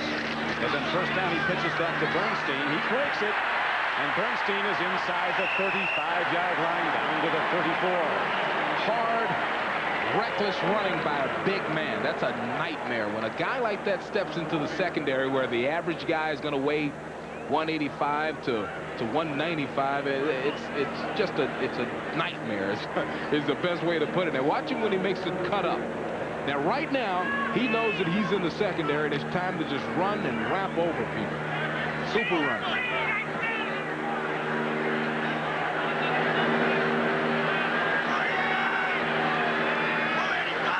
Set to go on 1st down. Del Pino, not much there. Darting back and forth, looking for an opening, and all he can find is big John Hand. That'll bring up 2nd down and about 9. The scheduling is tough this year. Always is for Denver because they invariably have a good record, although last year was not their best season. But the Colts had a 5th place schedule last year. This year, it's much tougher. Today at Denver. Next week at home to play Dallas at Indianapolis. Open date, then on to Miami. Later they play at Washington as they have to take on the NFC East, which is up there. Safety blitz coming.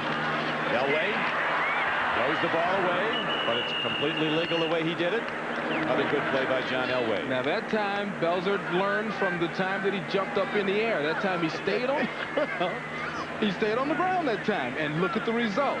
Now let's watch him. He's sneaking up, coming up from the outside. Stay on the ground, chase him down, and there's nothing he could do but throw the ball away. That's a fine job by John Bailey. So that forces the Broncos into a 3rd down and 9 play. They're sending those defensive backs a lot here, Beasley. Well, they have to do something. They have to mix it up and do a little gambling and pay it off that time.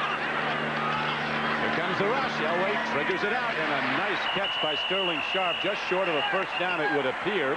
We'll see where the spot is. And he might have it by the nose of the ball. Shannon Sharp, the brother of All-Pro Sterling Sharp, and Shannon making a diving reception very close to a 1st down. You know, Shannon and Sterling. Marker down as a penalty against Denver. Excuse me, Beasley. Came into this game with 19 catches, so there's a little brotherly competition going on. Shannon is off to a good day. He'll probably call his brother tonight. Offense, number 65 was not on the line of scrimmage. 5 yards. Repeat third down. Wade Phillips not happy with these guys not being on the line of scrimmage. That's twice now. This time it was the left tackle, Gary Zimmerman, who's one of the best tackles in football. So instead of a first down gain, take a look here, Reed. It's first down 15. If you go and take a look, you can see him just come off just a little bit. Elway needing just under 15 from the shotgun. Here's the rush. There's the throw, and a good open field tackle put on by Jason Belzer, a free safety from Oklahoma. Mike Pryor, who played free safety for the Colts in recent seasons, went to Green Bay as a free agent. And now we're going to have long distance. Let's see what they call now. Fourth down coming up. The ball is positioned at the 36-yard line. 8 minutes and 49 seconds left to go. Third quarter. The hold will be at the 44-yard line. A 54-yard attempt for Jason Elam, who hasn't missed a kick in the NFL this season. He hits it. Spinner. It carries short. So not only does he miss for the first time, but the Colts have a first stop in the third quarter in very good field position when we come back. This is the sports car no one could match. Not Acura, not Mazda, not even Porsche could answer our challenge to match Firebird's standard driver and passenger airbags, standard anti-lock brakes, and 275 horsepower engine for even twice the price of this new Firebird formula. Soon other sports cars will try to close the distance, and that's okay. But that will be then. This new Firebird is now. After all these years, Watson, the trail is decidedly cold. But Holmes, it's quite warm in here. All these years. Curiously cozy. No, fiendishly clever. Observe, Watson. Warm house, many years. It must be... Lennox. Elementary, my dear Watson. For home heating, for cooking, for hot water, use clean natural gas. America's best energy value. You are about to experience the extraordinary power of renewal from Rayovac, a new kind of alkaline battery created to be reusable 25 times or more with the Renewal Power Station. Inside, there's a microchip that knows how much power each Renewal battery needs and custom charges it for you. So you get maximum life from every battery with alkaline power in every charge. That's the power of renewal from Rayovac. The NFL on NBC is brought to you by Pontiac and your local Pontiac dealer. We are driving excitement. By Heineken, just being the best is enough. By Rayovac Renewal, reusable alkaline power. That's the power of renewal. And by Xerox, the document company. See your documents differently. See your business differently.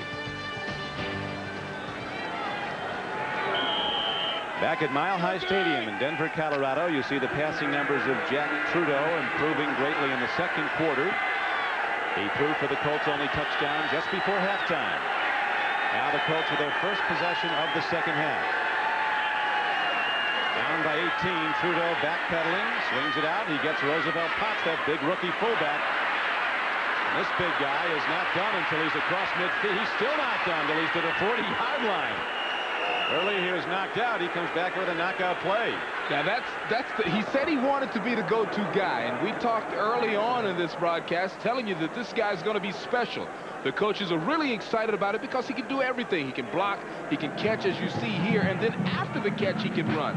A surprising thing, at 260, he told me when he was 250, he ran a 4.5.6 in the 40. So that's unbelievable for a guy to be able to run that well that big.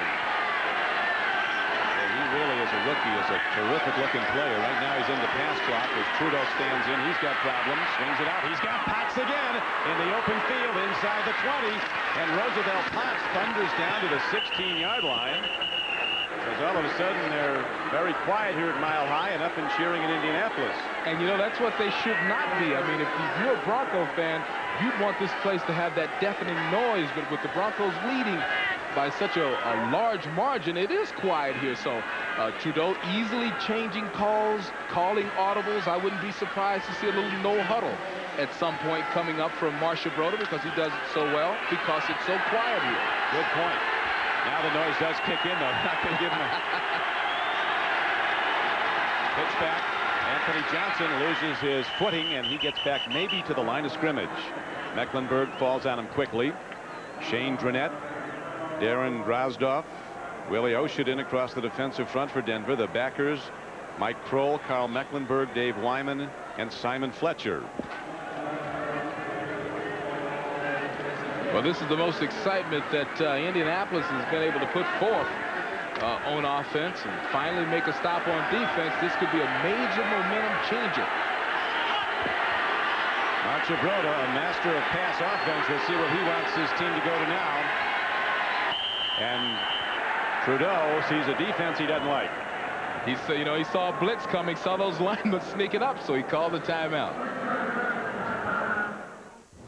Hi, Super Dave. Right in, second-round draft choice. The top choice of the Colts was a wide receiver out of UCLA, Sean Dawkins. Who hasn't played a lot yet, but he's going to be very good, says Marcia Broder.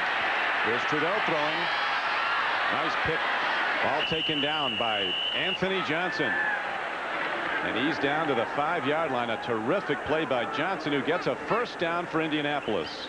That was a big play. Now, Anthony Johnson is their starting running back, but he lines up quite often at a wide receiver position. You see him wide to the right, settling in a zone. And a great catch. I mean, nothing but hands, ball too high. It wasn't a spiral, so he had to shape his hands to that weird throw. Brought it in. That's a super job. Lou Holtz had the highest praise for Johnson. As there's Johnson getting down near the goal line at Notre Dame. He said every day he brought to the practice field, he brought to the game leadership and effort on every down. He actually went to play high school football right in South Bend. And he came out as a #2 draft choice, second-round draft choice, now in his 4th season. Greg Tragan from Utah State, who's been a sound nose tackle for a lot of years, makes the stop in the middle, but the Colts have it point-blank range. Second down and goal. That's the up back. Culver, the second back, and he takes a shot, gets to the goal line. Is there a signal? There is not. No touchdown signal yet. Meanwhile, Steve Atwater was running down the field with the ball. So it came out apparently after Culver was down. It might be the nose of the ball has got to be close to the goal line. Well, yards get very, very tough down in this area in the field. I thought, you know, you got people diving over people and scrambling. If he could have gotten a little closer to Potts and he couldn't get close enough to Potts. He would have scored had he gotten on Potts' hip. Crowd really kicks in. Same alignment. High back is Culver. He gets it again. This time around, Culver goes in. Penalty markers down. Culver takes it in, but there is a marker down as the clock is now stopped with 3:48 to play in the 3rd quarter. Holding against Indianapolis. Holding number 71 of the offense, 10 yards, repeat 3rd down. Kevin Paul calls for the hold. It's very difficult to find a holding call, and it's unusual to get a holding call at that point, because usually it's just body on body and kind of grunting and pushing underneath. That's an unusual penalty for a guy to make. It's foul for a guy to make at that position in the field. And guess what? They took him out of the game. Kevin Paul was at left tackle for Will Wolford, who's had some problems with back spasms. Now Will is back in the game. So instead of a touchdown, it is now 3rd and goal from the 11-yard line. Zone defense for the Broncos. Here's the rush. Trudeau takes a look. He's got to let it go. He does, and throws it away. Nobody to go to. Great coverage by the Broncos. A big rush by Dranette. And the field goal unit comes out. You know, once again, Charlie Waters comes up with something. They were blanketing the field. It was zone coverage. And Trudeau had nowhere to go. And once again, the veteran quarterback doesn't throw an interception. He throws it away. So the team has an opportunity to at least get 3 points. Marchibroda really upset with Kevin Call. Call pleading his case, but that's a strange penalty. Liasucci drives the field goal try up and through. So the Colts do make their first possession of the quarter a productive one as they trail 28-13. She's difficult to figure out this call. All of this stuff in here is just people everywhere. Now, Call will reach out. You see him folding around. It looks like maybe he grabbed the jersey, but with all the players falling, that's why I said over and over, it's tough for a referee to see that, and it's usually the lineman doesn't even have time to grab anybody. It's just bam, and then it's over. It's not like pass blocking where you set up and you work, and then you hold the guy. Kevin Call, affectionately known as Creature Call, played nearby Colorado State. That was a tough call because that play was a bang-bang play, and Cobra was right into the gap and into the end zone. He's actually a native of Boulder, Colorado, Kevin Call. Now the Colts will kick it off as they did to open the second half of play. Liasucci continues his fine field goal kicking for Indianapolis this season. He's now hit 10 of 12. Whoa! Ball is down. Caromed off Milburn, down by Russell, and the Broncos start from their 20. Broncos continue to lead the game, although it is getting closer. Now the Broncos set to go. 1st and 10 from their 20-yard line. Elway aligns his team with a double wideout set and a man in motion. That's Shannon Sharp. Here comes the rush. Elway backpedaling, running out of time. Downfield throw, and it's broken up nicely by Ashley Ambrose. So John Elway didn't hit that one. But Ted Marchibroda, the coach of the Colts, who's been in the National Football League for 30 years in various capacities, said to us that John Elway means more to the success of his team than any one player he's ever seen on any other team. That's a pretty high compliment. That's a great compliment from a guy that's been coaching for over 30 years. He's seen everything. John Elway, with all of his athletic ability, I mean, he's got so many weapons: speed, foot speed, and creativity. That was a fine play by Ambrose, a second-year cornerback. Elway takes a look, throws again. He's got an open man. And diving ahead is Vance Johnson across the 40 for a first down for the Broncos. You know, one of the Denver coaches told me today that one of the reasons that Johnson was let go, not because of his talent, he's back a starter now and making great plays here today. One of the reasons was his big contract. They traded him away. A week later, he's back here because he agreed to take a cut in pay. So that salary cap that'll be in effect next year affecting teams today. Great play by Johnson. 22-yard gain on the play. Broncos drive on. Late in the third quarter, pitch back to Bernstein. Boom. Full collision with Quentin Coriat. Now let's go to NFL Live in New York and Jim Lampley. Jim? All right, Don Cricky, the Chiefs are already 3-1. The Broncos may get to 3-1, but the Chargers are having a miserable time of it in the Kingdom. Chris Warren's one-yard touchdown makes it 24-7 Seattle. Rick Maya back in the game. Seahawks on the verge of winning a third straight for the first time since 1990. Back to Don Cricky. Thank you, Jim. As Denver looking, as you mentioned, to extend its winning record in the AFC West and stay in a tie with the Chiefs, who were a victor earlier today over the Raiders. Indianapolis, here's another marker fired high in the air at the line of scrimmage as Bernstein can't hold the ball. Could be against the Denver Broncos. It was. Illegal motion is the call. He had a lot of penalties. Beautiful day in Denver. 1:57 to go in the third quarter. Temperature about 80 degrees, clear and sunny. This is not the biggest city in the NFL, but when you start rating cities as far as their value as a sports town, 68 of the offense, not lined up on the line of scrimmage. Same problem, not lined up. Denver has to rate with the great ones. 4.4 million plus for their first-year baseball team. The Broncos have sold out every seat in this huge stadium since 1969.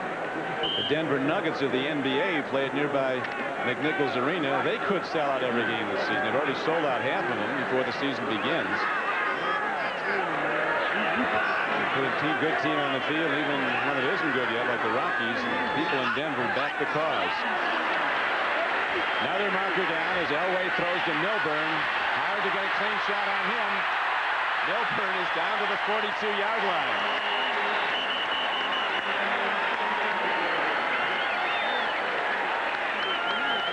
Preliminary signal is against, I believe, the Colts. A 14-yard gain on the play. Offside. Defense. Penalty decline. First down. They decline that. A 17-yard gain. You know, John Elway did it again with that loud barking signal. He got 2 linemen that time to jump. And then knowing he had the free play, got the ball to Glenn Milburn, and Milburn is amazing in the open field. It's hard to get him down when he catches the ball in space, open space.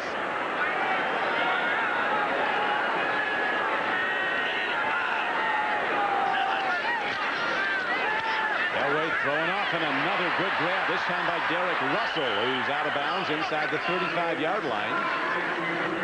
Elway with as much pop on the ball as he's ever had now in his 11th season. He had some arm troubles a couple of years ago, underwent some off-season surgery a year ago, and his arm's like new.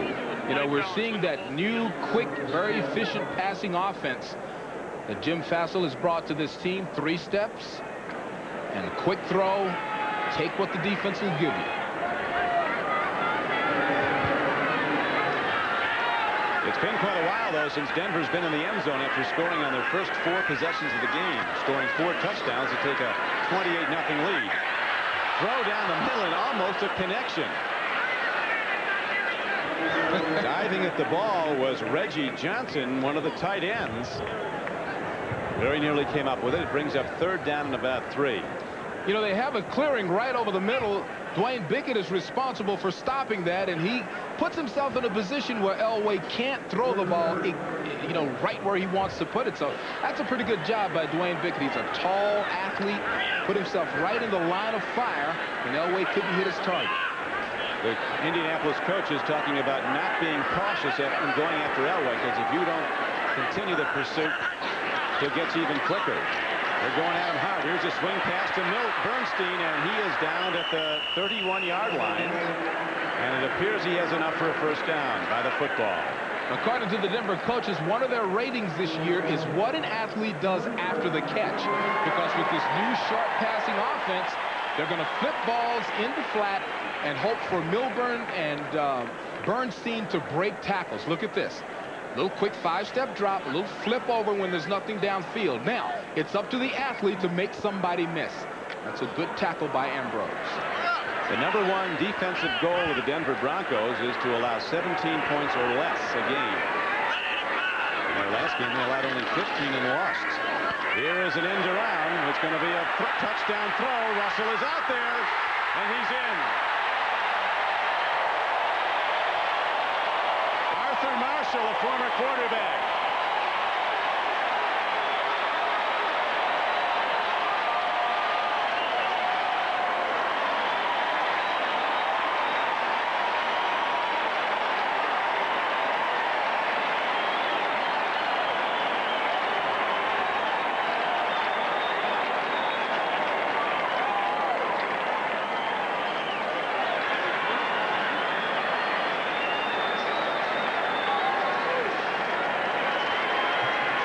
Well, that's creative play calling.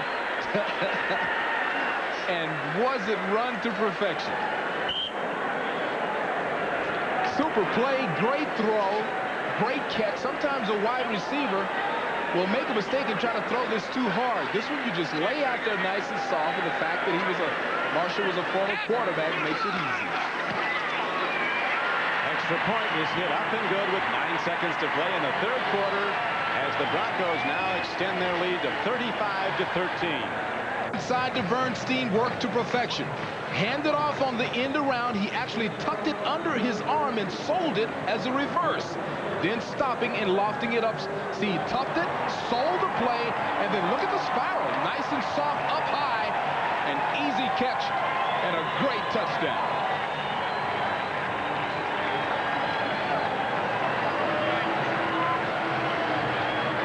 The #1 thing about these plays is you have to sell everything. Sell the fake run, and then stop and throw it up soft.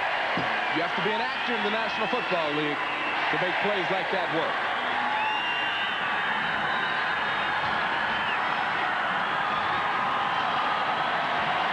Arthur Marshall, the man who made the big play, number 86, a wide receiver who doesn't get a lot of work. Derek Russell on the receiving end.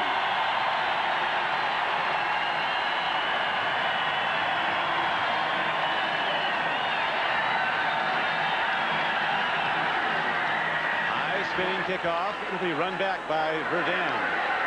10. That's it.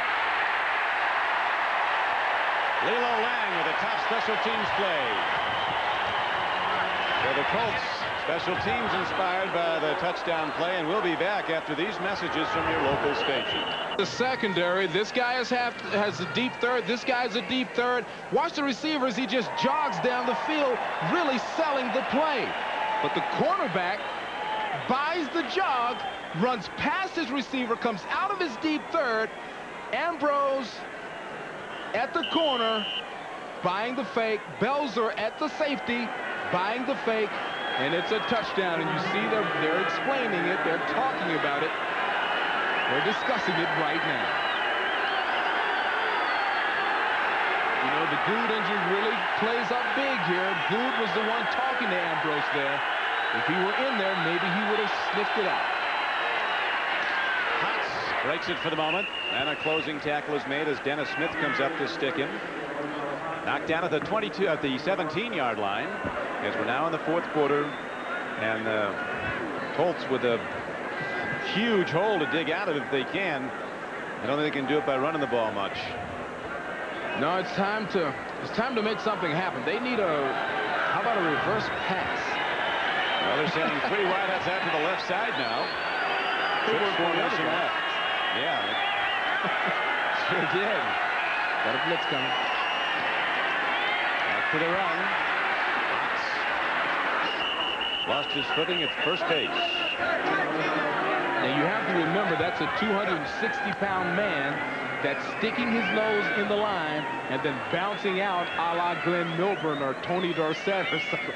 I mean, it's amazing what these athletes are doing today. 260 with that type of balance and running skills, it should be illegal.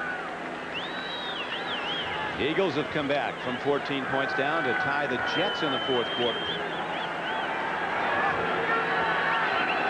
First down for the Colts. They're down in the game. Big time. Trailing 35-13. Here is the Trudeau throw, and it's a little errant. Anthony Johnson can't hold it. Second down and 10. Now that's what they needed. It was a nice run fake, a strong run fake. Had the pass been on target, maybe they could have got something going there. But they need to confuse the defense. They need to run some fakes and some reverses. Get them on their heels a little bit. Right now, the Denver defense is confident, it's comfortable, and it's playing well. It's anticipating well. And you wonder, Bees, if they won't go to some kind of a hurry-up. Trudeau likes that. He's had good success during his career, he told us, with the hurry-up offense. They ran the no-huddle quite a bit last week in the win over Cleveland. It's time to hurry up now. Back to Potts. He breaks a tackle, takes on more tacklers. He's ahead for a first down. Second and 10. He got 10 and a half. Steve Atwater finally got him down. You can see guys kind of shy away from taking this big guy on head on. Well, you know, we're safe up here. If I was down there, I'd be shying away too. Look, a couple people went blind. So, you know, you'll notice that the defensive players, they lose their sight momentarily. They lose their balance when somebody like Potts comes through there. Here is Trudeau dumping it over the middle to Potts. This time there's a big hitter right there to meet him, and that's Carl Mecklenburg, who gets a big-time cheer. Well, you know, whenever the other team is doing something that's working, and Potts has something working in this second half, your big stars are usually the ones that come up and change the momentum. And look at the anticipation. He's already sneaking up on Potts. See, that's being a veteran. He saw it coming. He was walking up toward him before the ball was even thrown. When Potts caught the ball and turned around, he was attacking. Anthony Johnson finding room. He's going to get a face mask call in his favor. It'll be a first down for Indianapolis. It would be anyway on the run by Anthony Johnson, but the defensive penalty is an automatic first down. It'll be a face mask call. Personal foul, face mask, 15 yards, number 57 for the defense. First down. Dave Wyman. Well, Dave doesn't like it. Let's see if we can find it. There's Johnson. Well, it's Fletcher that got him. It was the wrong. He called the wrong person, but the infraction was adjusted. It was a good call. Just the wrong name. Simon Fletcher doesn't do much wrong out there. I said to him yesterday, you must have been a great basketball player one time because he's long and lean. Said I played 1 year in 7th grade. I made 1 shot all season, never played again. Said I was terrible. His streak of 10 straight games with a sack now in jeopardy. He hasn't had a sack yet today. He'll be coming the rest of the way. Here's Trudeau. Pregame after him, and Trudeau throws it away. Big rush by the nose tackle, Greg Pregame. Pregame did a fine job that time. I think probably the thing that really disrupts an offense is pressure straight up the middle. And that's what Pregame got. When it's to the left or the right, you can step up, you can step in the pocket. The pocket is totally dissolved if there's pressure straight up the middle. Only way you beat Dan Marino, that pressure up the middle, comes wide. He just can't wait for it. That's right. And last split second, off it goes. Sure, those guys know how to bleed a pocket. They'll step up if it's from the outside. Trudeau backpedaling on 2nd down and 10. Long ball, Anthony Johnson. It caroms off the hands of Frank Robinson. Very nearly an interception for the Broncos. Well, that's pretty bad. Son, you got to catch that one. Those are freebies. That's like catching a punt. He saw it all the way. It was you got to question the throw. Watch him throw it kind of like off his back. Now look at this. You got to catch that. He saw Dennis Smith probably in the corner of his eye. He saw his own teammate and anticipating the collision. Wide receivers practice that all the time, but for a defensive back, you catch somebody flashes in front of you, sometimes you miss it. And he missed it. Now it's 3rd down and 10. There are markers down again. Trudeau throws. And the ball is tipped away. They're looking at Sean Dawkins, their top draft choice, number 87. But Frank Robinson delivers another good coverage play. But the play was no play because the illegal start came before the snap of the ball. So it's going to be 3rd down and 15. Illegal formation. The offense, right tackle, not lined up at the line of scrimmage. Number 73, penalty declined, 4th down. Now, they do that, Don, because they're anticipating the big rush. These the prototypical outside linebackers that put all that speed at the corner, like Fletcher, like Mike Kroll. They force those big well, I won't say overweight, I'll just say big tackles to lean back a little bit, and sometimes they're not on the line of scrimmage. So they do decline it to make it 4th and 10 now. Trudeau needs 10. He's running out of time. He takes a look. Lets it go long. In the end zone is Dawkins. He has it for a touch, and he loses it. Incomplete. Sean Dawkins had it and lost it. Almost 6 on 4th and 10. Now, the last 3 plays, even though one was a dropped interception, the last 3 plays were made by Frank Robinson, number 36. Super job. Look at this. It's in his arms and out. Chevy announces a breakthrough. Colts way out of it, 35-13. Denver's not punted today as Elway looks to pump it up on 1st down and does, hitting Robert Del Pino, who's head for a gain of 9 yards. Corey Adam Bickett on the tackle for the Colts. Elway took a shot after he released the ball.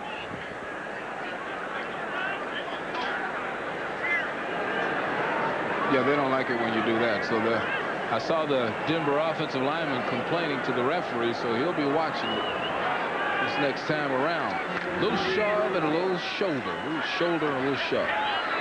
Denver 8-2 over the years against the Colts. 4-0 here at Mile High Stadium. They last played in October of '91. That was at Indianapolis, and Denver won 27-17. As the Broncos now are going to look to take time off the clock. 10:45 to play. Clock running, 4th quarter. Broncos, who at one point led 28-0, now leading 35-13. The fake end around with Arthur Marshall, a wide receiver, throwing with some knockout punch, I think, Beasley. Well, that really did it, because at that point, Indianapolis was starting to not make things turn, but starting to kind of get a little confident, just a little, and that just put the nail in it. Third down and less than a yard now for the Broncos. Del Pino slides ahead, close to midfield. He got 4, and it's a first down, Denver. The Jets have now in a safety gun in front of the Eagles, 30-28. Excuse me, Beasley. Jim Fossil wanted his Denver Broncos to do 3 things. He's the guy in the middle of your screen right there. He wanted them to protect John, get the passing percentage up, and improve the running game. And that third element has been the big element here today. Bernstein has run well, Milburn has run well, and that diversity makes it tough to defend.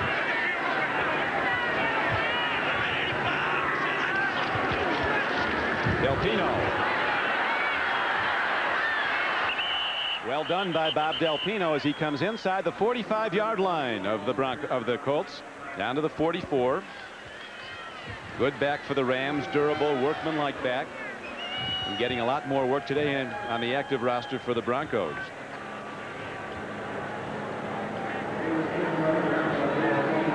Brings up second down and 4.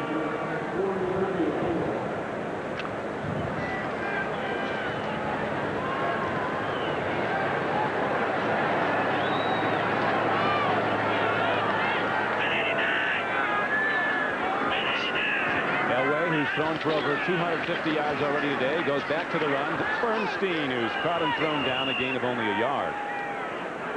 Wayne Bickett, who had a huge game last week with 3 sacks, including one that freed a football from Testaverde and was recovered by Harrod for a touchdown against Cleveland, made the stop.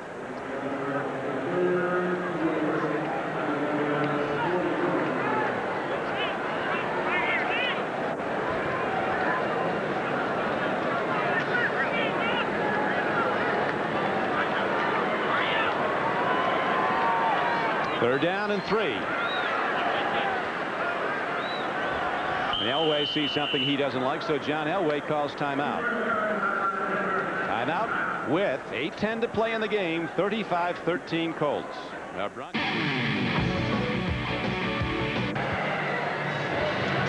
Back at Mile High, where Wade Phillips and his Broncos are out to a commanding lead, 35-13 in the 4th quarter.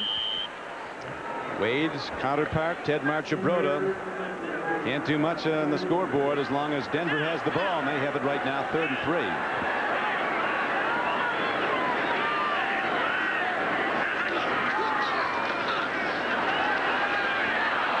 Incomplete. 4th down, Broncos. This will be the first punt of the day for Denver. Ruin has been drinking Gatorade and patting guys on the shoulder. Tom Ruin, the 2nd-year punter from Colorado, hasn't had to do a thing all day long. He's done well when he's been in, though. 46.1 is his punting average. Big surprise. 2 new punters here at Denver. They seem to have a good kicking game with Treadwell and Horan, but 2 new guys, and they're both doing extremely well. Now Jeff George is ready to go to work for the Colts. Well, he'll start at about the 2 or 3 yard line because that was a simply fantastic 40-yard punt that'll put the new quarterback, Jeff George, with his back to the goal line and under pressure. What a punt.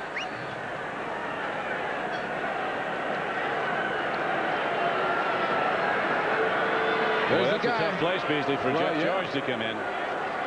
What a tough play. He had everything he wanted. He said he wanted to be the first player picked, and he was. He wanted the highest rookie salary ever, and he got it. And he wanted to play in his hometown, and he got that. And that's why the people in Indianapolis and Coach Marchibroda was so perplexed, is the best word, by his holdout.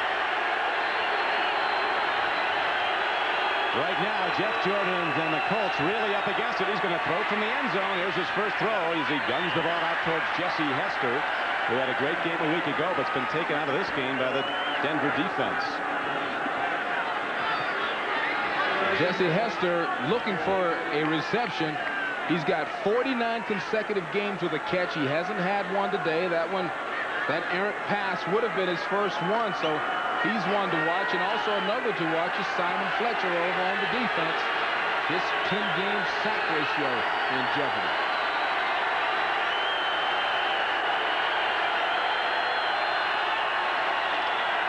To the run they go. Anthony Johnson. He is shut down quickly, getting only to the 5-yard line. Denver defense reading run. Game clock ticks down to 7:44 to play. Here's a tester for Jeff George. He's got 3rd and 7.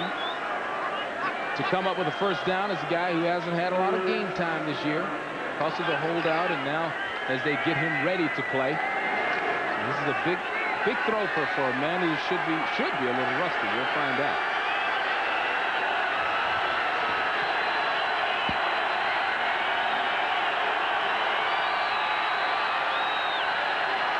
Third down and 7. George loops the ball up. It's caught. That's a completion, but to no avail. Big rush by Simon Fletcher. George underhanding the ball. Completion for no gain, and the Colts will have to punt it from their own end zone. This is an anti-safety pass. He's not sure exactly where he is, so he gets it out of his hands to make sure he's across the goal line and also sees somebody.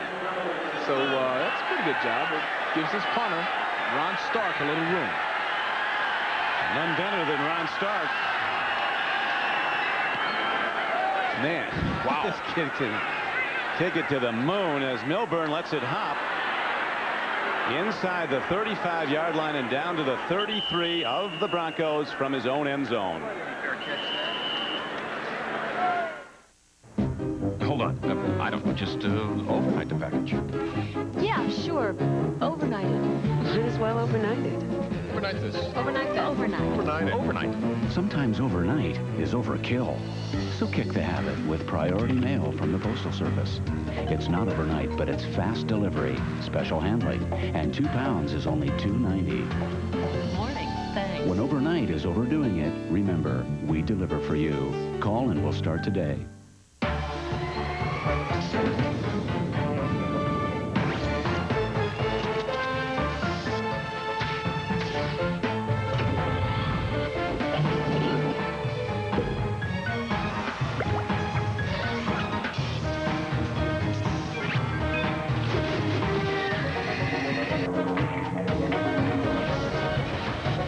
DeskJet printers from Hewlett-Packard.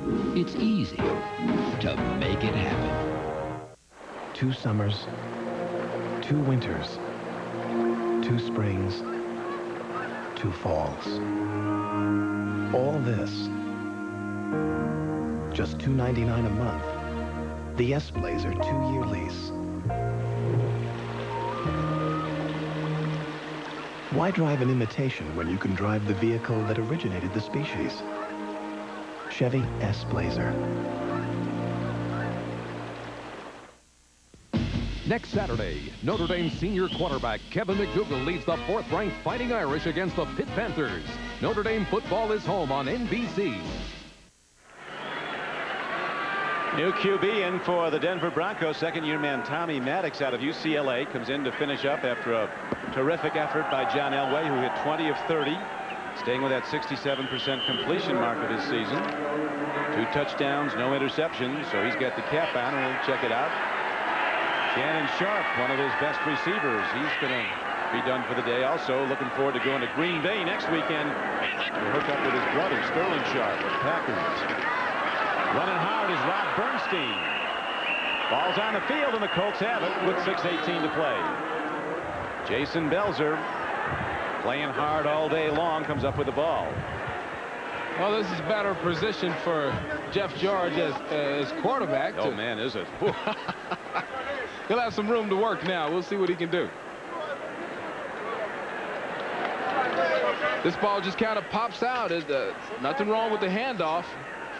Something the defense did. Now, the way Bernstein runs, you notice he kind of hops. He's in the air a lot, jumping up and down. You're kind of prone to mistakes when you play that way. You also make big plays when you play that way.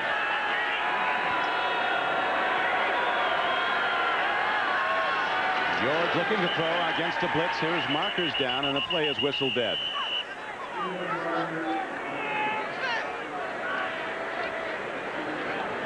Ball starts. Try the snap. Number 85 of the offense. 5 yards.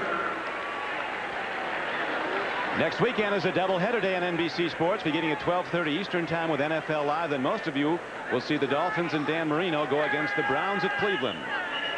Some of you will see the Bengals go against the Chiefs in an early game. And then in the doubleheader game, the Jets go against the Raiders at Los Angeles. That's all next weekend here on NBC Sports. Right now, the Jets in a shootout with the Philadelphia Eagles. The Eagles have just gone in front on a 94-yard interception return by Eric Allen. They lead 35-30 in the fourth quarter over the Jets. What a throw by George. I mean, you can't teach that one. No, the boy's got talent. That's a la John Elway. So does running Kerry to Cash, the right. who caught it, Beasley. Yeah, absolutely. And knowing that he's about to get popped, you got to remember. The sounds of a big hit.